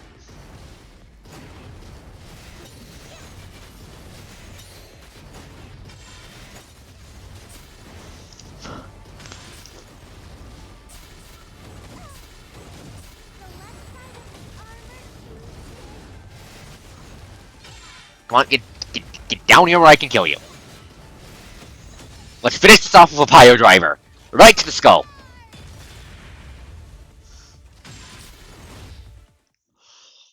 Oh, that was so fucking cool. Trailblazers never thought that he could be subdued. Fucking sci-fi ass Roxas. That was real. That was a Roxas fight when he started twin blading. Oh, that was so fucking cool. Trailblazers never thought he could be subdued. His frame and his armaments to be superior to his opponent statistically. But the attacks hit the first time and dodged were posted by Nanami at unexpected, unbelievable angles subsequently. There are no tactical circuits to provide solutions like that. How? If he cannot defeat Nanami now, Project Ark is doomed to fail. The hopes this can is placed upon him will be all for naught. For the first time, Nanami disables his tactical circuit, relying solely on himself. Taking the brunt of a missile attack on Nanami's mech, he charges in recklessly, finally getting close to Nanami. His laser blades clasp for burning chainsaw, illuminating the entire universe. Nanami has to win, for humans and machines.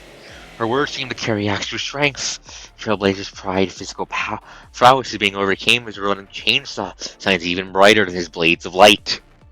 His tactical circuit reacts to count on an alarm, warning him of the dangerous situation. His chariot must forge a path for his kin. Trailblazer reaches out and holds the Nanami's neck tightly, the blaze ender on his chest beginning to gather all his energy. Notes his attack will strike down his foe, destroying himself in the process. You giant himbo of a dum-dum! Ah! Nanami, why the fuck do you know that word? The moment the blaze ender is about to fire, Nanami jumps out of the cockpit, grabs Trailblazer's head in her arms, headbutting him right in the goddamn forehead. The split second when their head comes into contact, an infinite amount of new programs surge in Trailblazer's memory cell, reminding him of his awakening after seeing Sage's artwork for the first time. As if losing control of his body, he falls to the ground with Nanami, glowing his blaze ender beginning to fade. Ugh, that hurts so much. Nanami rubs her forehead and sighs before patting Trailblazer on his head. It must hurt for you too, right? Trailblazer stares at Nanami, half kneeling on the ground, feeling the gentle touch her small palm leaves on his head. There seems to be an unbelievable strength that was warming what was once cold and empty. Nanami, you are Sage. Yes, she's the Sage Machina we've been searching for. In return for infiltration, Hakama moves towards the girl Gesselt's shoulder, the girl's current image overlapping with the one in Hakama's memories. Sage, we finally found you.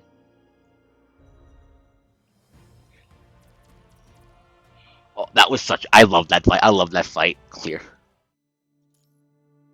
Wait, something just popped up for Nanami. Nanami, clear this once. Wait, there's cutscenes? God damn it, I thought this was the end. I thought we were ending on the boss battle.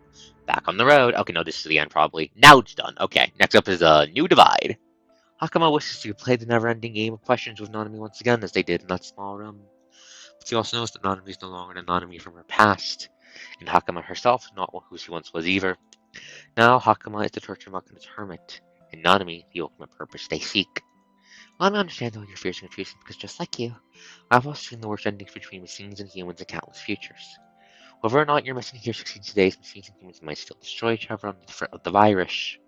If that's the case, what is the purpose of everything you've done? Nanami skips down from power, lands on the ground, tilting her head to ponder. You're not wrong, perhaps nothing Nanami does change the near future, but some people still do their best, believing that the future can be changed one step at a time. Looking at the blue planet that seems to be within reach, Nanami smiles tenderly. Seems that everyone thinks we're weak are still fighting on Earth against endless despair with nothing but a trace of hope. Nanami looks so lame if she keeps running away. Nanami will try her best and do what she can. As a friend of humans and a sage of the awakened machines. I'm going to lead the machines to a future I've chosen. A future where machines and humans can love each other. Looking at Nanami's face, Hakama truly feels her growth for the first time. Wait, Nanami can also draw things she saw and show you. Bring them and we'll show you if there's a next time. You don't need to draw me pictures anymore. I've walked past all those sights you've seen. The traces of you have guided me all along. How about Nanami calls you Hakama from now? Hakama, this name, this gift you gave me, is something I have and always will treasure. Wow, this is the first time I've had a stupid dream. Who are you? Even though you don't know me anymore, these memories have not faded a bit. All her doubts and confusions crumble in an instant. Hakama finally understands why she's been resisting the correct future. It's because it is not the future she wants. She wants Nanami to make a different choice. She wants the future to look different.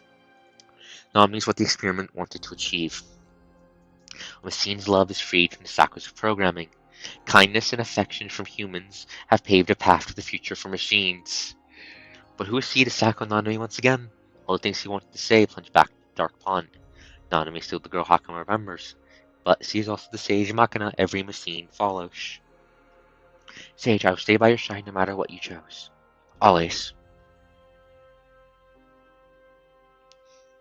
Nanami smiles, extending a hand towards Hakama. In that case, nice to meet you, Hakama, and Blazer. Huh, am I? Blazer. You remember my name? Yep, you're Nanami's friend, Hakama. Even though Nanami's memories of Hakama from the past have been erased, Nanami remembers her from the futures when they become friends. Perhaps it's coincidence, a bug in full calculations. But Nanami and Hakama will always become friends regardless of which future becomes true. Right, Hakama is Nanami's friend. Hakama clutches Nanami's hand. This is her first promise to herself, but one of her different identical promises in the infinite timelines. She will always become Nanami's friend.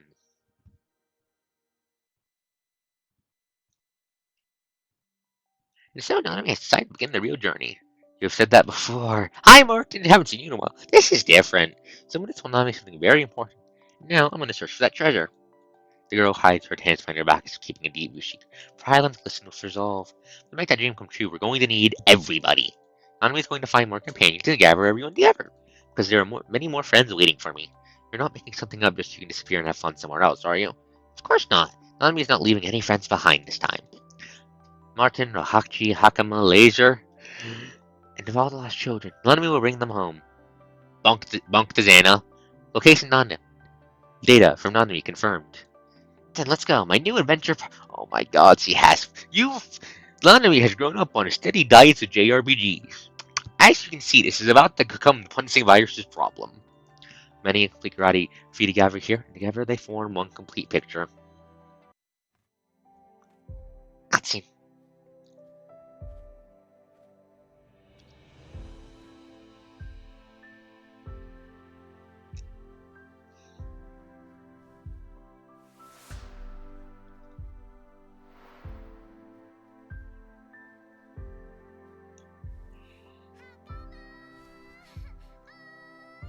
I have been pronouncing your name right. Nice. Hurry up, come on.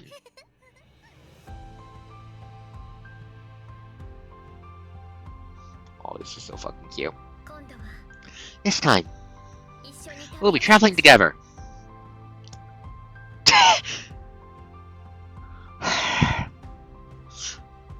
Nanami has gained resolve. The resolve to kick the universe square in the goddamn teeth. Eyes is glowing. Oh, it's glowing for Nanami's thing unless. Still. Yeah, I know you're tired. Give the coast a moment. But yeah, this is where Coast will be ending off this. We'll be ending off the Punching Grey Raven stream, everyone. Thank you all for coming. Before we go, tomorrow's stream will be more Minecraft. We'll be doing more tech work, probably more work. The parasites are still advancing steadily, and we don't have much time if we want to stand a chance of surviving endgame. Filemon. I'm not sure if that was Filemon, but it was probably a reference to him. Kuru does like the reference, but yeah. Tomorrow will be more modern Minecraft as always until we finish that playthrough. What else? What else from the coast that does the most? Right, I'm cute. Right, friendly reminder for the alternating things this week. On Thursday should be Lancer with Medica and everyone else on his channel.